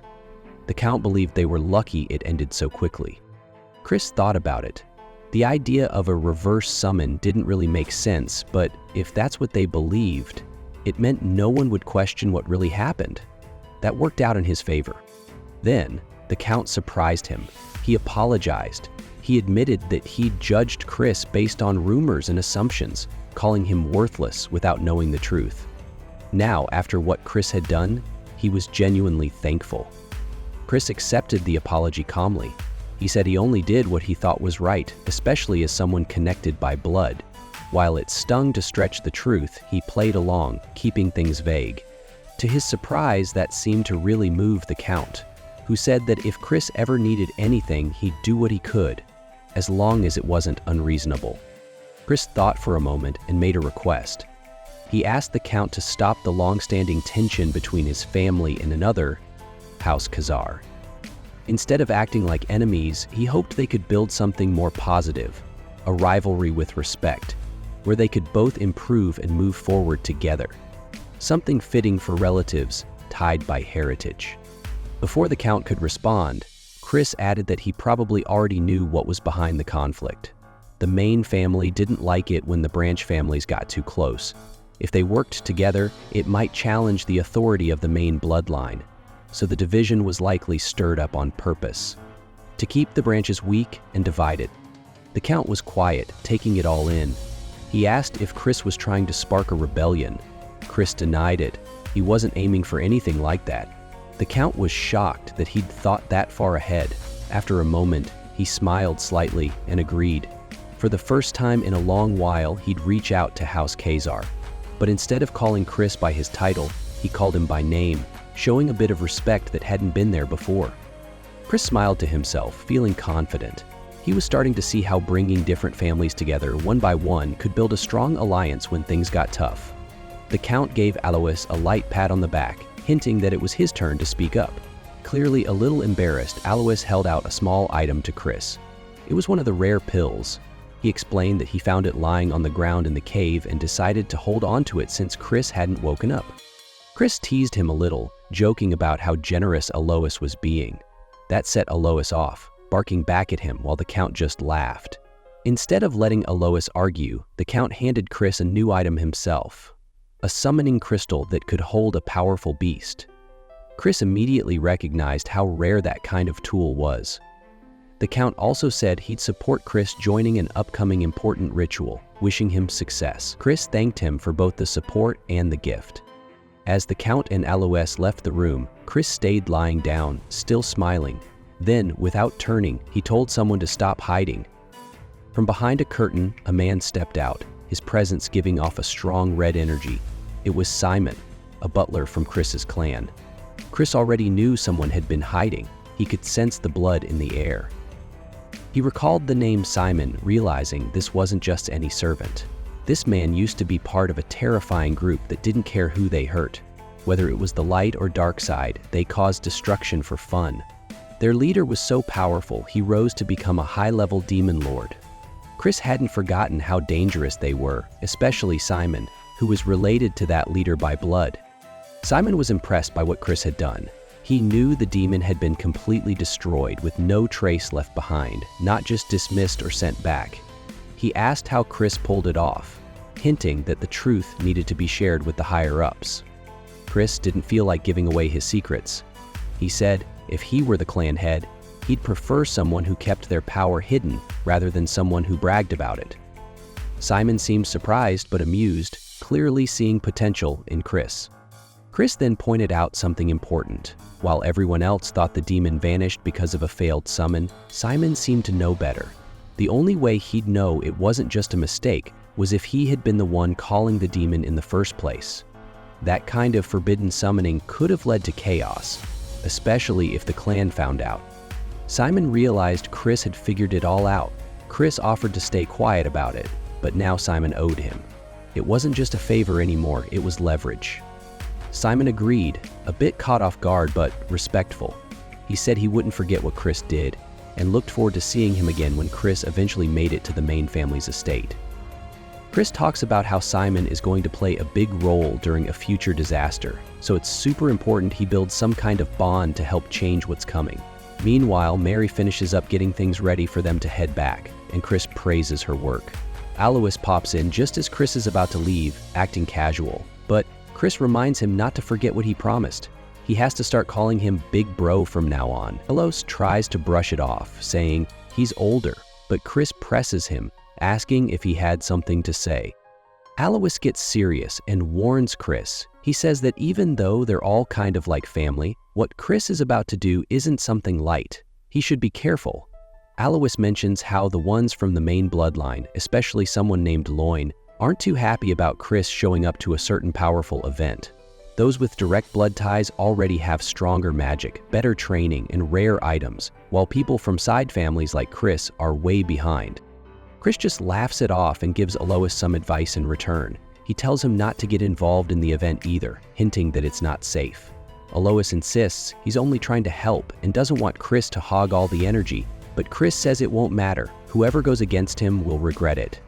That gets Alois a little mad, and Chris decides it's time to leave, telling him to think it over. Later on, Chris goes back to Count Khazar's house. Thorn, his younger brother, hears that Chris has gone off to train by himself. When Thorn finally finds him, he formally greets Chris and reminds him of a promise they made to spar. Chris is surprised at how fast Thorn has grown in strength and realizes Thorn is also planning to enter that powerful event. He tells Thorn to wait and not fight just yet. They'll spar after he finishes his own training. Thorn doesn't seem too happy about the delay but agrees. As Chris watches him walk away, he thinks Thorn is one stubborn kid.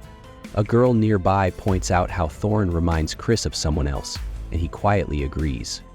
Later that night, Chris is alone in his room, looking at a dark-colored pill. He only has a couple of weeks left before the big event, so he bites into it, even though it tastes awful. He lies back and starts focusing, trying to absorb the pill's energy.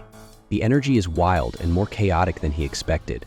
As it spreads through him, he suddenly senses something strange, an unusual light force mixed in with the dark. He figures that the powerful feelings from whatever creature died to make the pill must have stuck around inside it. Usually, people like him wouldn't be able to take in both kinds of energy and would need help to get rid of the light part. But Chris decides to do things differently. He's going to keep all of it. So he lets both the dark and light energy flow through his body, each going to the right place. He plans to absorb everything, no waste. That way he'll use every bit of power the pill has to offer. Chris wakes up to a blinding light that quickly fades into deep darkness as he closes his eyes again, lost in his thoughts. Somewhere else, a woman named Eileen is going over some recent updates. One of her people reports back, telling her about an incident involving a demon during a black pill mission. It took him longer to investigate because of the unexpected trouble, but he made it through and brought back the details. She quietly reviews a photo of Chris while processing everything she's just learned. Then, time skips ahead by 2 weeks. Thorn, full of energy and excitement, knocks on Chris's door. Today's the day they agreed to fight. As he steps in, he's surprised by the change in Chris. His power feels way heavier than it did just a couple of weeks ago. Thorn doesn't back down though. He's still determined to prove himself. Chris, clearly not holding back anymore, tells Thorn that if he loses, he should step away from the upcoming competition. Thorn doesn't understand why he's being told to quit before even getting a chance to try. But the fight starts, and Chris easily overpowers him. Next thing we know, Thorn's laid out in the recovery room, injured. Their father thinks Chris went too far, especially since the healer says Thorn needs to rest for a couple of weeks. That means he'll miss the event. Thorn wants to argue, but Chris asks for some time alone with him. Once everyone leaves, Chris approaches and tries to clear things up. He explains that he didn't hurt Thorn out of spite. He actually did it to protect him. Competing in the event right now could ruin Thorn's chances of reaching his full potential. He needed to be tough on him because Thorn is too stubborn to listen otherwise. More importantly, Chris tells him that the kind of energy Thorn's trying to get isn't even the one that fits him best. While others are chasing after raw, dark energy, Thorn is better matched with something slightly different, something powerful in its own way, and better suited for magic involving curses and unique effects. Chris figured this out during their sparring and knows that forcing the wrong kind of energy now could hold Thorn back later. He wants Thorn to be strong, but in his own way, and not just following everyone else. This isn't about stopping him. It's about making sure he chooses the right path and that he's ready for it. Chris even gives him a rare and valuable item to help him recover and grow stronger. Thorn is overwhelmed by the gesture and starts getting emotional. But that emotion brings up something deeper. Thorn remembers how cold and distant Chris was in the past, especially during hard times like their mother's final moments. He questions why Chris is suddenly showing so much care now when he didn't back then. Chris sits beside him, quietly admitting that he didn't get it before. He couldn't understand things the way he does now. Later, we see the carriages arriving, marking the beginning of a new chapter, with both brothers changed in different ways. One recovering, the other preparing for what lies ahead. As soon as Chris steps out of the carriage, he stretches and complains about how sore he is from the trip. He grumbles that it wouldn't have hurt anyone to just use a warp gate instead of making him ride all the way, thinking that things will definitely be different once he's the one in charge. Suddenly, Mary shows up all excited, acting like they're going on some sort of romantic getaway. Chris just brushes it off, reminding himself that he could only bring her along because of their bond. She's basically stuck with him, and he wasn't allowed to choose anyone else. As they walk, Chris notices people whispering and glancing his way. Mary points out that he's already getting attention, like a local celebrity or something. Then Simon appears and respectfully greets Chris, calling him by a title that shocks the crowd. Some people nearby can't believe someone like Simon is treating Chris that way. They still see him as a nobody. Simon tells him that even though it's only been a short time, Chris has made serious progress. Chris acts unimpressed and jokes about how the higher-ups must have way too much free time if they're checking up on him personally. Simon says that the top elder actually sent him and he wants to meet Chris face to face. Chris plays it cool, but Simon doesn't buy it. He can tell Chris was expecting something like this. Next, we're in a large, serious-looking room. Simon brings Chris before the elder and Mary is already there. The moment Chris enters, he feels the overwhelming pressure in the room. The elder's energy is so intense that just being near him makes Chris feel like he might collapse. His hands tremble as he respectfully bows. The elder asks if Chris was caught off guard by the sudden meeting. Chris says not really. He figured something like this might happen. The elder asks why, and Chris explains that when someone new with potential shows up, people in power tend to notice. The elder laughs and agrees, but says he still doesn't know whether Chris will turn out to be something special or just fade away with time. Chris stays humble, saying he's still got a long way to go, but who knows? He might just grow into something greater than anyone expects. That response seems to amuse the elder. He finally dismisses Chris, saying he'll be watching him closely. Once Chris leaves, the elder asks Marion what she thinks of him. She says nothing, but the elder says Chris is more impressive than he expected. Still, having that much talent often brings trouble too. He knows the region's heading into chaos, but at least now, a small light of hope has appeared. Marion seems surprised by this shift in tone. Then the scene shifts again. It's the night before the big event everyone's been waiting for. A grand announcement is made as Chris arrives in full style, dressed to kill. Some people in the crowd still doubt him, wondering what someone like him is even doing there. A few of them mock his looks, saying he just seems like a show-off. Chris, hearing the comments, jokes to himself that he's just too good-looking for his own good. Mary, ever loyal, agrees and hypes him up even more. As Chris heads toward the refreshment table, he spots some drinks and casually reaches for one. But before he can grab anything, a server stops him, saying he's not old enough for that. Instead, she offers him a non-alcoholic drink, something like a spicy soda. Chris, clearly disappointed, just takes it and moves on. Chris finds himself stuck in a room with a bunch of people who don't seem all that impressive. They even start laughing at him, which only annoys him more. He doesn't want the soft drinks they're offering. He's looking for something stronger. The gathering then shifts as a group of important young nobles starts arriving. The room quiets down as the doors open slowly and they step in. There's one guy Chris already knows. He's the second-rank noble. Another one is a girl he's heard about, and two others are new to him. But someone's missing. There are only 4 of them instead of 5. Chris notices and wonders if the one who caused him all that trouble before just didn't show up. When the gnome noble walks past him without even a glance, Chris feels irritated. He expected at least some kind of reaction. One of the girls gives him a polite nod, which surprises him too. He remembers being warned about her, but she doesn't seem dangerous right now. He figures he'll think more about it later. For now, it's time to leave and get ready for what's coming next. Just as he's about to go, a servant appears. He introduces himself as working under one of the nobles and starts throwing shade, suggesting someone in the upcoming ritual isn't qualified and might mess things up. Chris quickly realizes the guy's talking about him.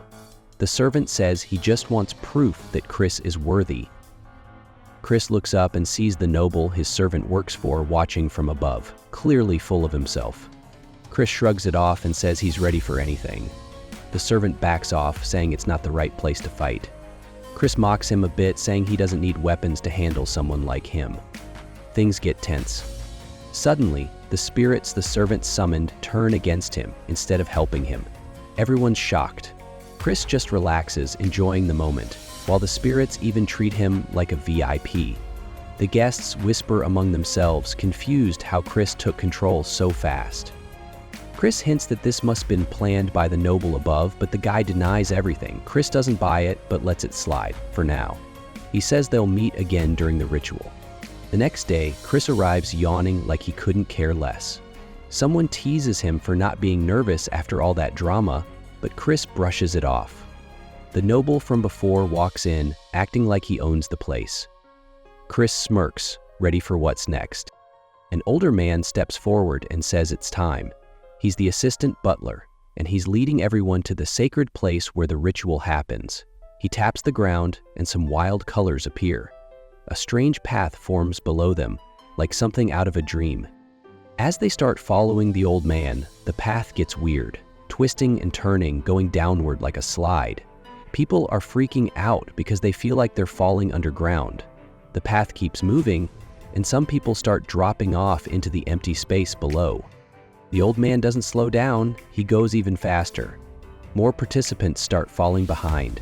The arrogant noble is still pretending he's fine, but he's clearly struggling. That's when Chris casually moves past him without a sweat. The noble watches in disbelief, wondering how Chris is doing it so easily. Chris, calm as ever, just keeps moving while the others try to keep up. Chris watched everyone around him struggling and panting while he looked totally fine. He thought it was pointless to push themselves so hard in a place that wasn't even real. Since it was all just an illusion, he figured out how to move through it without draining any energy. With a small trick, he basically became untouchable in that space. One of the elders seemed to recognize who he was and looked pretty impressed. Eventually, the whole group reached their destination. Most were completely worn out. Chris, however, didn't even break a sweat. One of the others questioned how he could stay so fresh. But Chris figured it was just because most of them relied too much on shortcuts and hadn't properly trained their bodies. The room started glowing as a crystal floated into the air. A new person appeared, someone in charge of the ritual site. She explained that they were now standing in a sacred area known for its intense dark energy. Their mission? To collect a rare source of that darkness, similar to what a legendary dark warrior once used. A pattern of blue light spread across the ground and wrapped around each participant. The guide explained that the power wasn't unlimited, only the worthy would claim it. Creatures hidden within the realm would test them. The faster they moved, the better their chances. Everyone would take different paths to avoid direct battles, but if they did cross paths, they were warned not to fight. Wasting time would just benefit the others. As the countdown finished, they all took off down separate routes. The two elders joked around about who would win, but one of them vanished, leaving the other hanging. On his path, Loin moved quickly and came across a pack of magical creatures. They looked fierce, but weren't too high level. With a few well-aimed moves, he took them down easily, feeling confident. He thought to himself that Chris must be struggling somewhere with stronger enemies. After all, he secretly paid someone to make Chris's path tougher. Loin believed his plan would get rid of Chris once and for all. He was certain no one would question it if something bad happened during the trial. But when he reached what he believed was the final chamber, he was shocked to see Chris already waiting there, bored. He couldn't understand how Chris got through so fast. He blurted out part of his own scheme by mistake, and Chris quickly put the pieces together. Loin tried to deny it, but it was too late. They were alone, and Chris wasn't in the mood for small talk. Loin decided to attack, thinking he could end it quickly, but Chris dodged everything without even trying hard. Loin got frustrated and went in for a strong hit, thinking he saw a weak spot. Chris grabbed his wrist mid-attack, twisted it, and with a loud crack, took him down easily. A little later, another participant, Alice, showed up only to find both Loin and someone else already knocked out. He tried to step up, saying he was ready, but Chris dropped him just as easily. Afterward, Chris stood over them, saying that he couldn't afford to share the dark power with anyone. He explained, at least to himself, that in 5 years, a huge war would begin, and to win it, he needed the full strength of the Dark Clan. No one else could have a piece of that power. It all had to be his. With the others dealt with, he stepped forward to claim the sacred darkness for himself, a force that could turn someone into a true legendary being. Among the demon monarchs, one of the strongest figures is the Duke, who managed to absorb most of the dark energy, an insane amount. But there's another guy, known as the Dark Destroyer, who went even further and took in over 90% of it to rise to the level of a demon king. Now, imagine this. If someone could handle the full 100%, they'd be even stronger than the Demon Emperor himself. So now, there's this dude Chris standing in front of this sacred darkness, trying to do exactly that. He starts absorbing it slowly, letting it flow through every part of his body. Meanwhile, others watching are stunned. Everyone else who tried was already knocked out, except Chris. That alone was shocking. But things are a mess outside. Loin, a young master, is seriously injured, and people are getting suspicious. They think Chris must have cheated or used some secret item. Some of them even want to punish him, but another person brushes it off, saying he probably won't even survive the sacred ground. It's been 2 days and Chris still hasn't come out. People assume he's been overwhelmed and destroyed by the dark energy. Even the Duke couldn't go past a certain point, so it's easy to believe Chris is gone for good. No body left behind, nothing.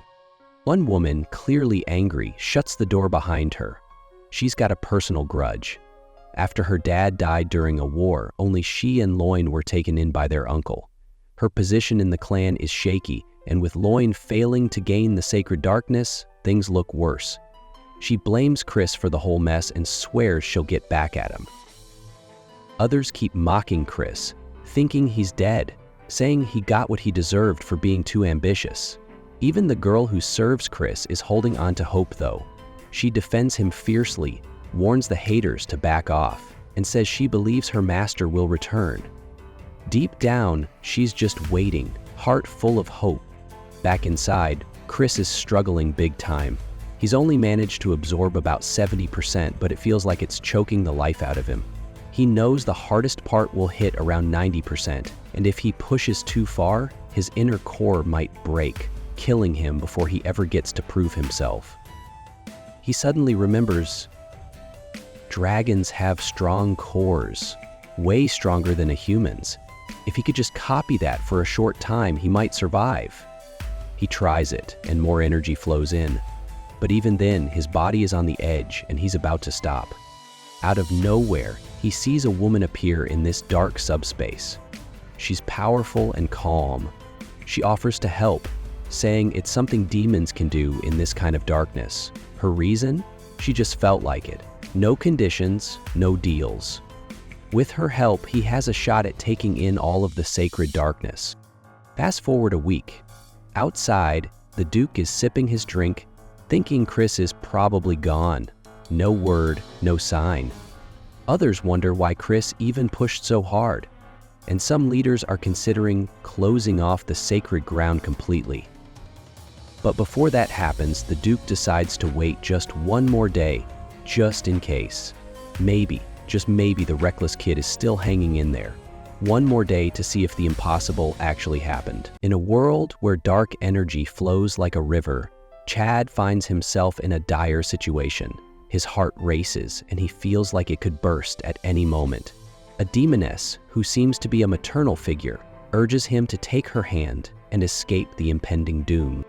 But Chad, stubborn as ever, refuses her help. She warns him that there are limits to what humans can endure, but he brushes off her concern. Suddenly, Chad's demeanor changes dramatically. He begins to glow. His hair shifts to a striking gray, and his eyes blaze a fierce red. Horns sprout from his head, marking his transformation into a demon. This shocking change is known as demonization, a powerful yet dangerous technique from the Mystic clan. It temporarily grants him immense abilities, but comes with a heavy price. Many have perished using it, including someone named Lena. Chad, however, has a plan. He remembers what the Fox Girl taught him about the demon clans and realizes that if he can strip away the parts of the spell that amplify dark energy, he can harness this world's dark energy without suffering any consequences. As he concentrates, he forms a bowl with his hands, and dark energy begins to swirl and gather within it. To his amazement, he manages to collect energy with over 90% purity, creating something he calls sacred darkness. Demoness watches in disbelief as Chad forms a black crescent, something she thought impossible for a mere human. She realizes he has surpassed the limits of humanity, and Chad, feeling proud, tells her it's all thanks to his genius. As he prepares to leave, he casually informs her that she can continue her existence, but he's done with her. Just before the portal closes, he cheekily gives her the middle finger, leaving her momentarily stunned before she bursts into laughter.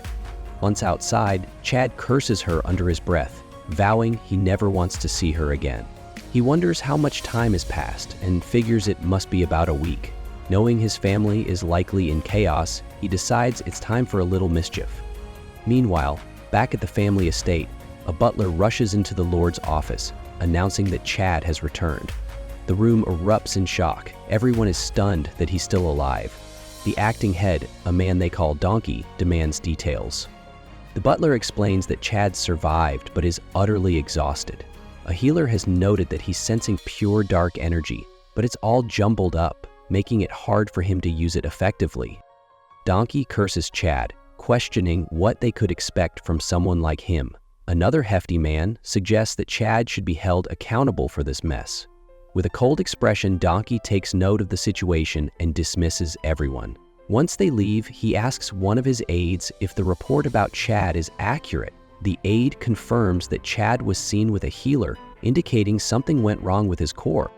Donkey, deep in thought, taps his fingers on the table, making the aide increasingly nervous. He contemplates how Chad was meant to become the young lord, a pawn in their grand scheme involving the Poison Magic clan. He mentions a plan to eradicate something called Jupi, which has now been postponed. The aide remains silent, feeling the pressure of Donkey's cold demeanor. After a few more moments of tense silence, Donkey orders the aide to bring Chad to the Darkness Hall. The next day, he plans to announce Chad's fate in front of the vassals. When Chad is summoned, he senses that they're plotting against him, gathering all the important figures for this meeting. Donkey confronts Chad about the sins he committed during the sacred rites. Chad acknowledges his actions, all while Donkey observes the distortion in his core. When asked to elaborate, Chad boldly states that his peers are unworthy of their lineage, implying he should have dealt with them even more harshly. As the tension in the room escalates, an unattractive woman in a sharp suit glares at Chad, clearly furious. Donkey, the acting head, explains that Chad's major blunder was monopolizing the Dark Magic clan's precious resources without producing results that matched that privilege. Chad, curious, asks how Donkey came to that conclusion. Donkey states that a purity level of 70% is the minimum standard. Chad, unfazed, inquires about the consequences if his purity falls below that threshold. The woman, with a fish-like face, chimes in, saying that if Chad fails, he won't inherit any dark magic techniques. On top of that, he would be permanently barred from the main house and lose his claim to the House of K. Kaza. Chad pretends to be indifferent, questioning how they plan to measure his purity since it seems even they can't fully assess it. That's when a guy pretending to be Eski raises his hand, offering to help. He explains that even though Chad's core is in chaos, a dark energy clash could determine his purity level. If Chad can overpower him, it would prove he has achieved greater purity. The idea is simple. In a dark energy clash, the one with higher purity will overpower the other instantly, given they both start with the same amount of energy. Chad thinks this is a perfect opportunity to test his strength, but he also realizes that this guy is more cunning than he initially thought. Chad sets a condition. If he achieves a significant result, they must support him in his quest to take the test for the young lord. This proposal shocks a few people in the room, but his brother, the one they call the Turd, surprisingly agrees. He argues that it doesn't matter if someone is from the direct bloodline or a branch family. Anyone aiming for the young lord position should be given a chance. The others remain silent, realizing that in the Magic Empire, strength is what truly matters. As Chad steps onto the stage, he warns the Turd that if he doesn't control his dark energy properly during the clash, it could damage his core. To keep things fair, he decides to use only beginner-level 2-star dark energy. As they both prepare to unleash their energy, Chad tells the Turd he doesn't need to hold back and should focus on protecting his own core. The Turd, feeling challenged, gets excited at Chad's words. When they finally clash, Chad easily overpowers the Turd's 2-star dark energy. The Turd is left stunned, realizing that his energy was completely nullified without Chad even needing to exert himself. He tries again, this time using expert-level 2-star energy, but the outcome remains the same. Chad, unimpressed, mocks the Turd for his weakness, pushing him further. The The turd, now enraged, releases a powerful aura, revealing that he's using 4-star dark energy. If it connects, it could seriously damage Chad's core. A dragon-like energy swirls around him, but Chad counters with his own dark energy, forming a massive claw that dwarfs the dragon. Chad warns the turd again about the risks of losing control during an energy clash, and as their energies collide, the backlash causes the turd to cough up blood.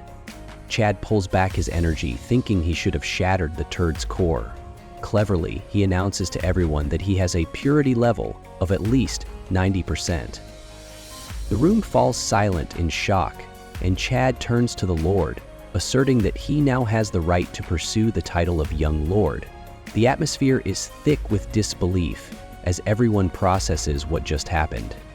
Donkey, the acting head, sits there, his face a mask of shock, though he doesn't show it. He continues his annoying habit of tapping on the table, then informs Chad that as promised he can take the test for the Young Lord. However, he adds that no one from a branch family has ever taken this test before. He plans to randomly select a challenge for Chad, which makes Chad think that it's likely to be something impossible to pass. Donkey explains that Chad's qualifications will be assessed in 2 parts. First, he must demonstrate his talents, and then he needs to accomplish something worthy of a young lord.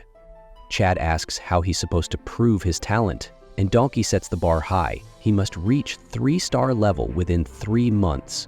Chad, unfazed, simply thinks to himself that this is a piece of cake for someone as talented as he is. Donkey remains silent, but there's a hint of anticipation in his eyes as he looks forward to seeing what Chad can achieve in that time. Later that day, in a quiet room, Donkey sits across from another guy, sipping tea. He expresses his disappointment in Eski, blaming him for underestimating Chad. Because of this miscalculation, even his own core took a hit, and they need to deal with Chad quickly before he becomes a real threat. He reassures his junior that they shouldn't worry too much, explaining that they intentionally avoid absorbing more than 70% of pure dark energy. The reason is simple. The higher the purity of the absorbed energy, the harder it becomes to raise its rank. It's a steep climb, and achieving just a 3-star level will take much longer for someone like Chad, who has absorbed 90%. Meanwhile, Chad is enjoying a meal prepared by Marie, who tells him that news of his recent performance has spread throughout the mansion. She beams with pride, saying her heart swells for him. Chad feels a bit embarrassed by the attention. Marie confesses that while waiting for him, she realized her true feelings for him, and every day without him felt like an eternity. This hits Chad hard, making him reflect on his past.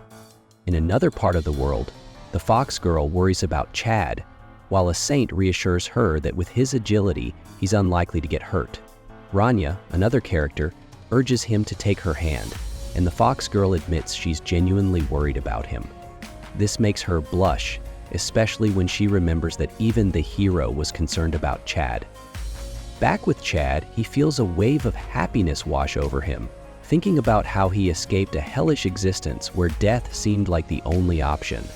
His life had been filled with violence until he met people who showed him kindness. As Marie prepares a special drink, Chad finally finds his voice, thanking her for waiting for him. She blushes, realizing he's finally understood her feelings. Chad teases her, saying she doesn't even have a heart to begin with. Marie, in a cheesy way, claims that her heart was stolen by him.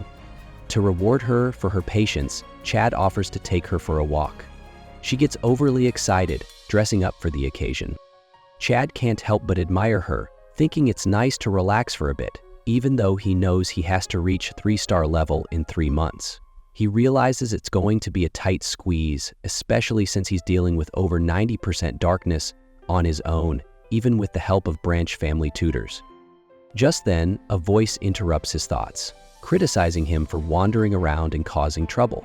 Turning around, he sees his aunt, who greets him.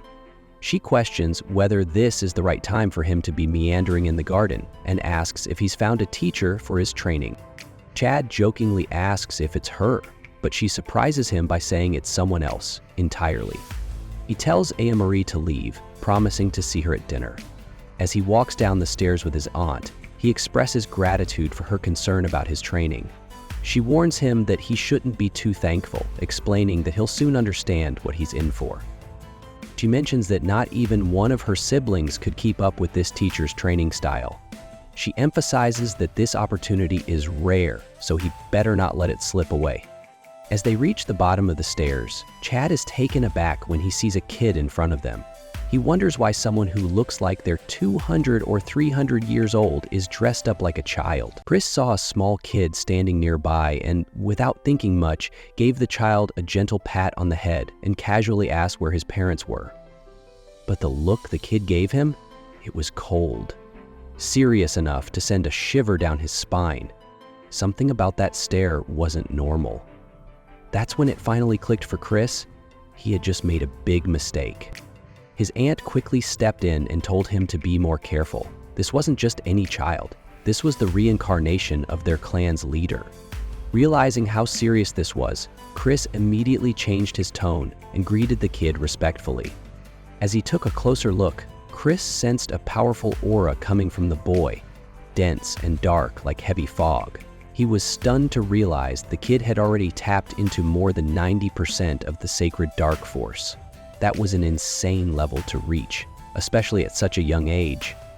Chris acknowledged the achievement, but deep down, he knew it was a risky move. Still, he didn't argue. He respected the kid's choice. An elder nearby, someone who had walked the path of darkness himself, spoke up. He mentioned how, when he had reached 80%, the challenges became almost impossible. The pressure, the resistance. It wasn't like anything normal folks could handle. Even the founder of their clan needed help from the Demon Emperor to get that far. And now, Chris had already surpassed that. The future looked rough. Wanting to help, the elder offered to pull some of the energy back and turn it into ether, basically to lighten the load. He said Chris had enough skill to manage 80%, but going beyond that was dangerous. Too much power too fast could destroy him. But before he could finish, Chris interrupted with a question that caught even his aunt off guard. He asked, why had their clan become so weak? It was a question no one usually dared to ask, and even the elder was taken aback. But Chris didn't hesitate. He said that while their dark clan wasn't as elite as the mystic or undead magic clans, the ones known as near untouchable, they were still part of the top 12 noble families. Yet somehow, they were seen as the weakest of them all. The elder asked him why. Chris explained that while their clan had made huge progress in recent years thanks to the current leader, the outside world still didn't take them seriously, and the reason was simple. They didn't have enough true monsters, not enough people who had passed the absolute stage. Those with power ranked above 8.5 tiers. Without warriors at that level, their reputation couldn't keep up, no matter how strong the lower ranks were. After hearing all of that, the old kid just stays silent. He knows what's coming. In the future, when the Demon King of Carnage strikes the Dark Magic clan, things won't look good. By then, Nordion will already be gone, and only a handful of 7-star fiends will remain. Along with the clan's 10,000 soldiers, they'll try to fight back, but they'll lose. In the end, they'll be crushed and forced to serve the Demon King. That's how important those top-tier fighters, those above the beast star level, really are. So it's no surprise the Elder Clan head is worried. The old kid says he gets it, but he's still concerned. He's afraid that carrying too much dark energy might crush him and stop his growth. Chris then throws a question his way. What if this power isn't just about helping the clan? What if it pushes him beyond limits and turns him into something even greater? The old kid laughs, saying Chris really knows how to make things sound dramatic. But he's not backing down. He says he won't regret his choice. Then, dark energy starts forming under his feet, and within seconds, he's pulled into a shadowy pool. Next thing he knows, he wakes up in a forest. A voice speaks, telling him his first mission is to absorb the pure, dark energy and survive. He's confused, but before he can react, a two-headed bear shows up behind him, ready to attack.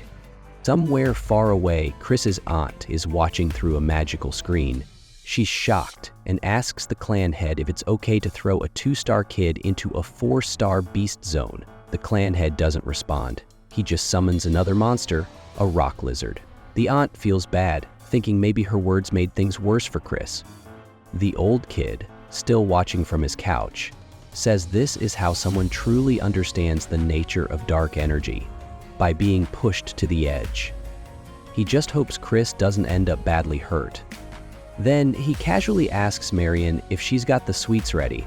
She brings out a box and he starts munching like crazy, joking that dark energy always makes him crave sugar, and turns off the lights, excited to see how his grandson will do in this real trial.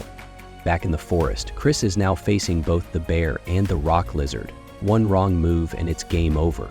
The lizard spits some kind of acid that melts a tree in seconds, but Chris manages to dodge it just in time. Even though it's technically training, it feels like a life or death battle. Chris tries calling out to the clan head, asking if he's watching.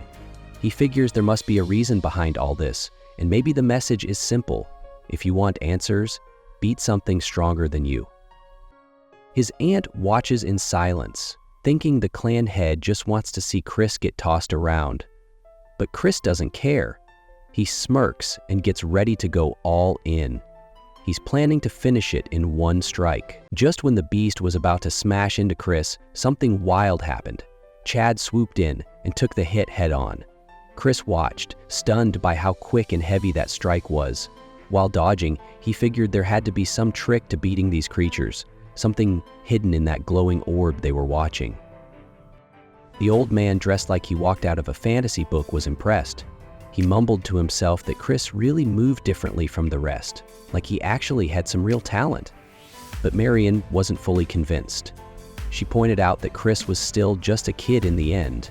Then they noticed something shocking. Chad had already taken down the beast, clean and fast. Back with Chad, he casually reached out to Chris, asking how he managed to finish it so easily. Chris explained that while the beast was strong and tough, it was slow and didn't handle magic too well. That's the weak spot he went for. He waited for the perfect moment and pumped dark energy straight into its core. Marion was left speechless, recognizing the move.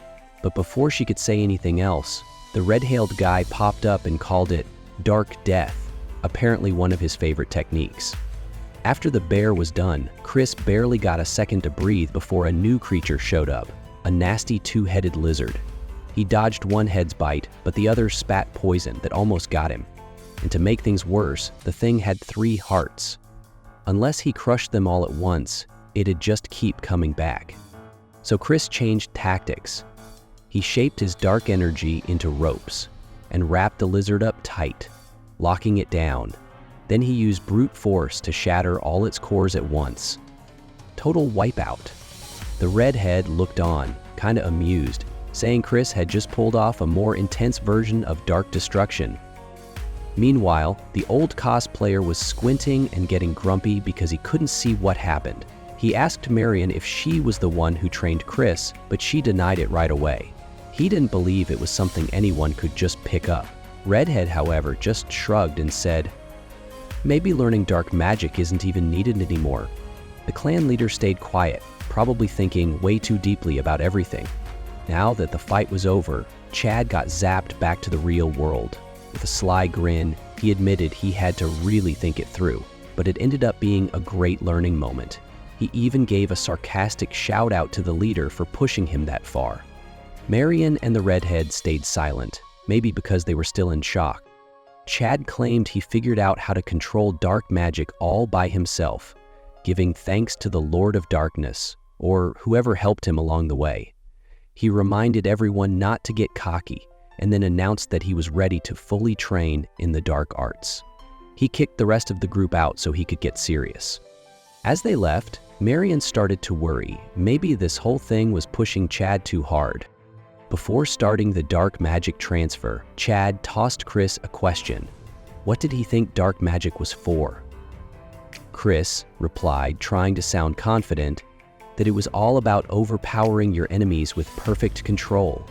But Chad wasn't buying it. He asked what perfect even meant, and Chris had no answer. Nervous and unsure, he stood there in silence. Then Chad did something unexpected. He unlocked something, and the ground started to rumble. Thick waves of dark energy began filling the room. He told Chris that this was just the start. Down below there were 12 levels of pure darkness, and if Chris wanted to understand it fully, he'd have to face whatever monster was waiting in the deepest pit. As that pressure built up, a glowing dagger formed out of nowhere, pure energy, humming with power. Chad could tell that thing meant serious danger. One hit from it and he'd be done for.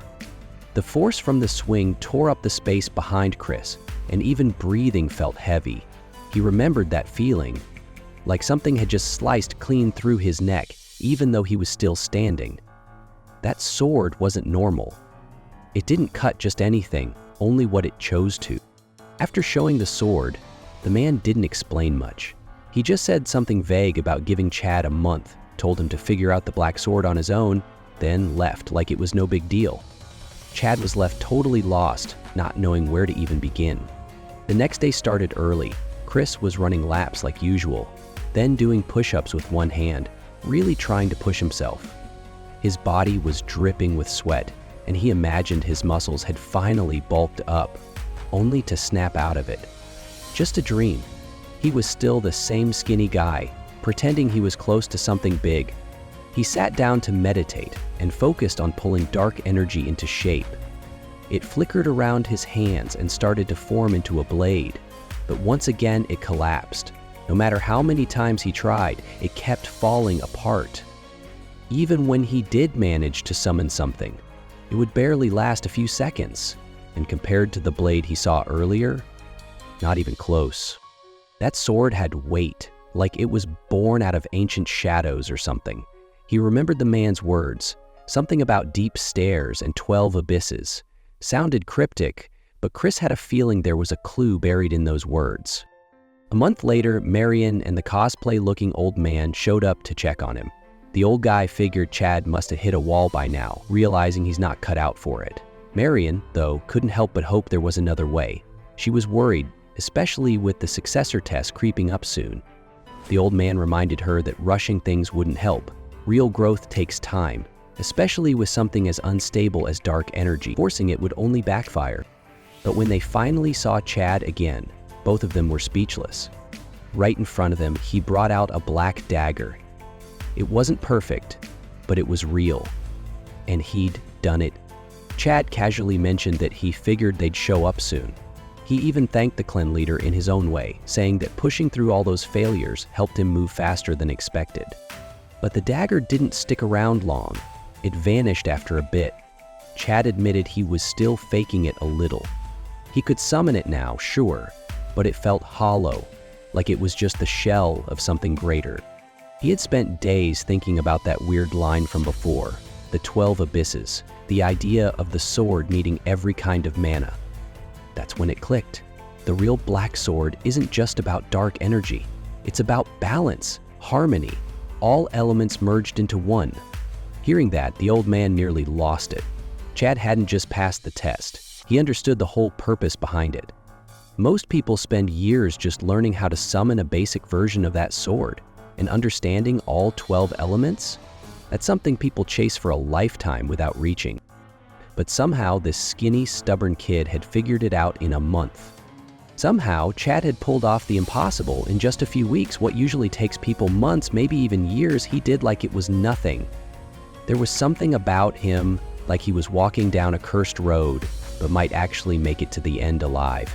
Even the usually cold guy watching over him cracked a rare smile. He told Chad to brace himself because the real lessons were about to begin, and they weren't going to be fun. But Chad? He wasn't shaken. He believed in the process and was already hyped that he made it through the first step. Feeling a little smug, he decided to celebrate. He sneaked off to the winery, bouncing around like a kid in a candy store. This wasn't cheap stuff either. It was the kind of drink people like him never even got close to before. But hey, after all that hard work, he figured he earned a little break. While he was sipping and acting like a goof, he thought he'd better enjoy it before someone showed up and ruined the mood. And of course, someone did. He turned around and spotted a girl. Not just any girl, someone with a powerful vibe, and not from his clan, judging by her bright, unusual eyes. She didn't look happy to see him. She was all calm at first, but that changed fast. Her reaction caught him totally off guard.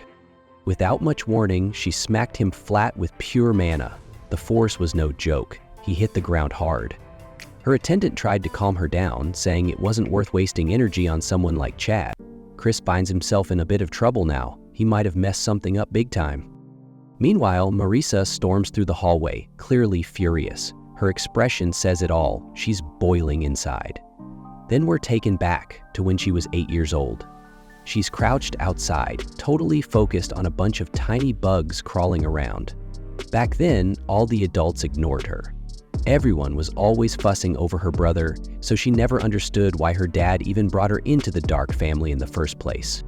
While she plays quietly, some nosy nobles nearby start whispering nonsense about her. They call her an outsider, wondering if the Duke's lost his mind. They think he's trying to marry her off just to get a decent heir, since his son is basically useless. Then she senses someone nearby and looks up. It's Chris. It's the first time she sees him, and even back then he had that charm. Marisa tells him she's not a little kid, clearly annoyed, but Chris already knows her name somehow. He introduces himself, and she realizes he's the son of Count Khazar. Chris brushes off the gossip and tells her not to listen to the grown-ups. He says when she's older, she should show them who's boss. Marisa's eyes light up. That's the moment she makes a bold promise to herself. She'll become the strongest demon ever and crush anyone who looks down on her. Chris is kind of stunned, honestly. He turns red and tells her she's got guts. He stands up, says he better stay on her good side if she's going to be that powerful, and holds out his hand like a knight, offering his loyalty. He calls her the future demon queen and asks if she'll give him a tour of the estate. She's speechless, her face bright red. Jumping back to the present, Marisa tries to shake off those memories. It was all in the past. Even if their engagement was set up to keep peace between their families, that dreamy version of her who once looked forward to a future with him, she's long gone. All she hears now are the rumors of how reckless and selfish Chris has become. Tears start to well up in her eyes, but she holds it together. She finally arrives at the clan leader's office. He greets her and asks why she's there.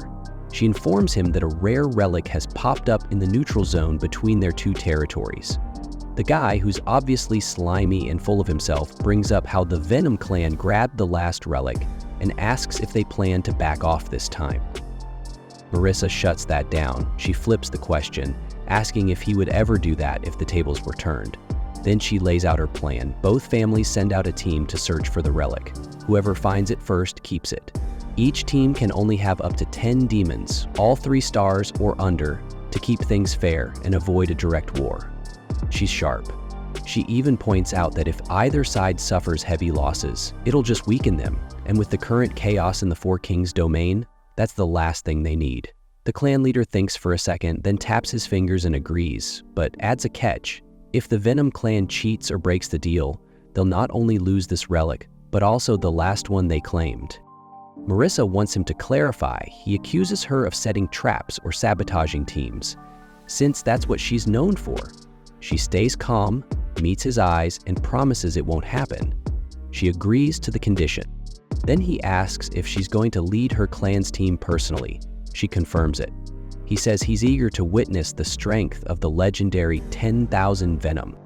She bows and says her clan will see them on the day of the expedition.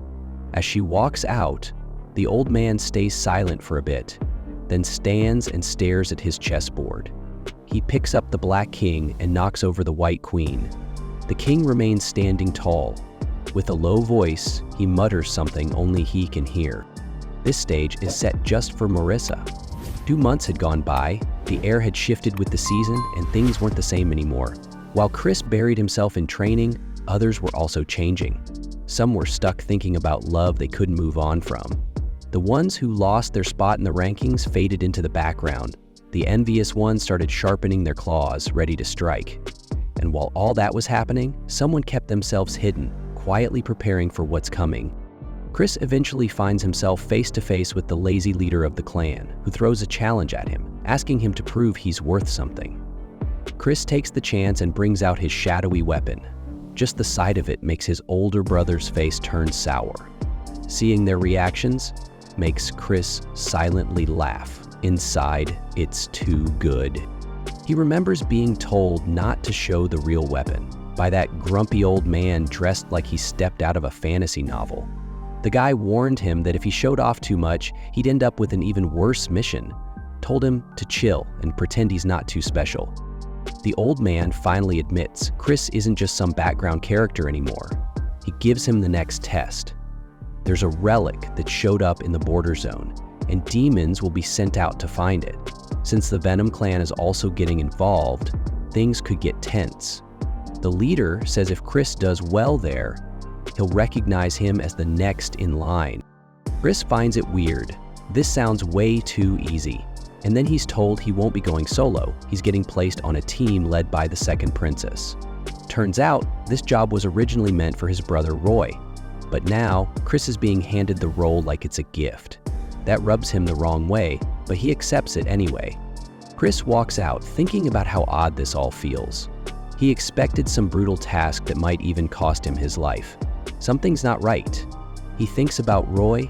This was supposed to be his path. But when Chris tries to recall what happened to Roy during the big war, there's nothing, no trace of him. Back in the day, Chris was stuck being a personal hand warmer for a clingy fox demon. She made him pet her non-stop, or she'd withhold information. She eventually told him something important, about a relic fight that happened between the Dark Clan and the Venom family. Most people never heard of it. It was all kept quiet, but both sides lost a lot during that mission. That event triggered something bigger, a chain reaction. It was the start of the downfall. One of their own got taken out by someone close, and that opened the door for a powerful demon lord to take over. If that incident hadn't happened, the Dark Clan might have stood a chance. Because of that, Chris was moved up, and Roy was pushed out. But without proof, Chris can't do anything about it yet. And right now, he's still not strong enough to make real changes. So for now, he plans to head out and stay ready. Right as he's about to leave, Jian shows up. She's got an attitude and wants to know where he's off to. She's not happy he's going to be part of the mission, especially since he's filling in for Roy. She clearly doesn't trust him. Tension rises, she suddenly throws a blade at him at full speed. Chris tracks it easily, dodges without breaking a sweat. She's surprised, not because he dodged, but because he read her movement like it was nothing. She realizes he's been holding back more than she thought. Chris doesn't stick around. He leaves without saying much, and she watches him walk away, annoyed but also a little shaken. She starts to think that maybe he's more dangerous than she gave him credit for. And that's where this chapter ends. If you're enjoying the story, don't forget to like and subscribe for the next part.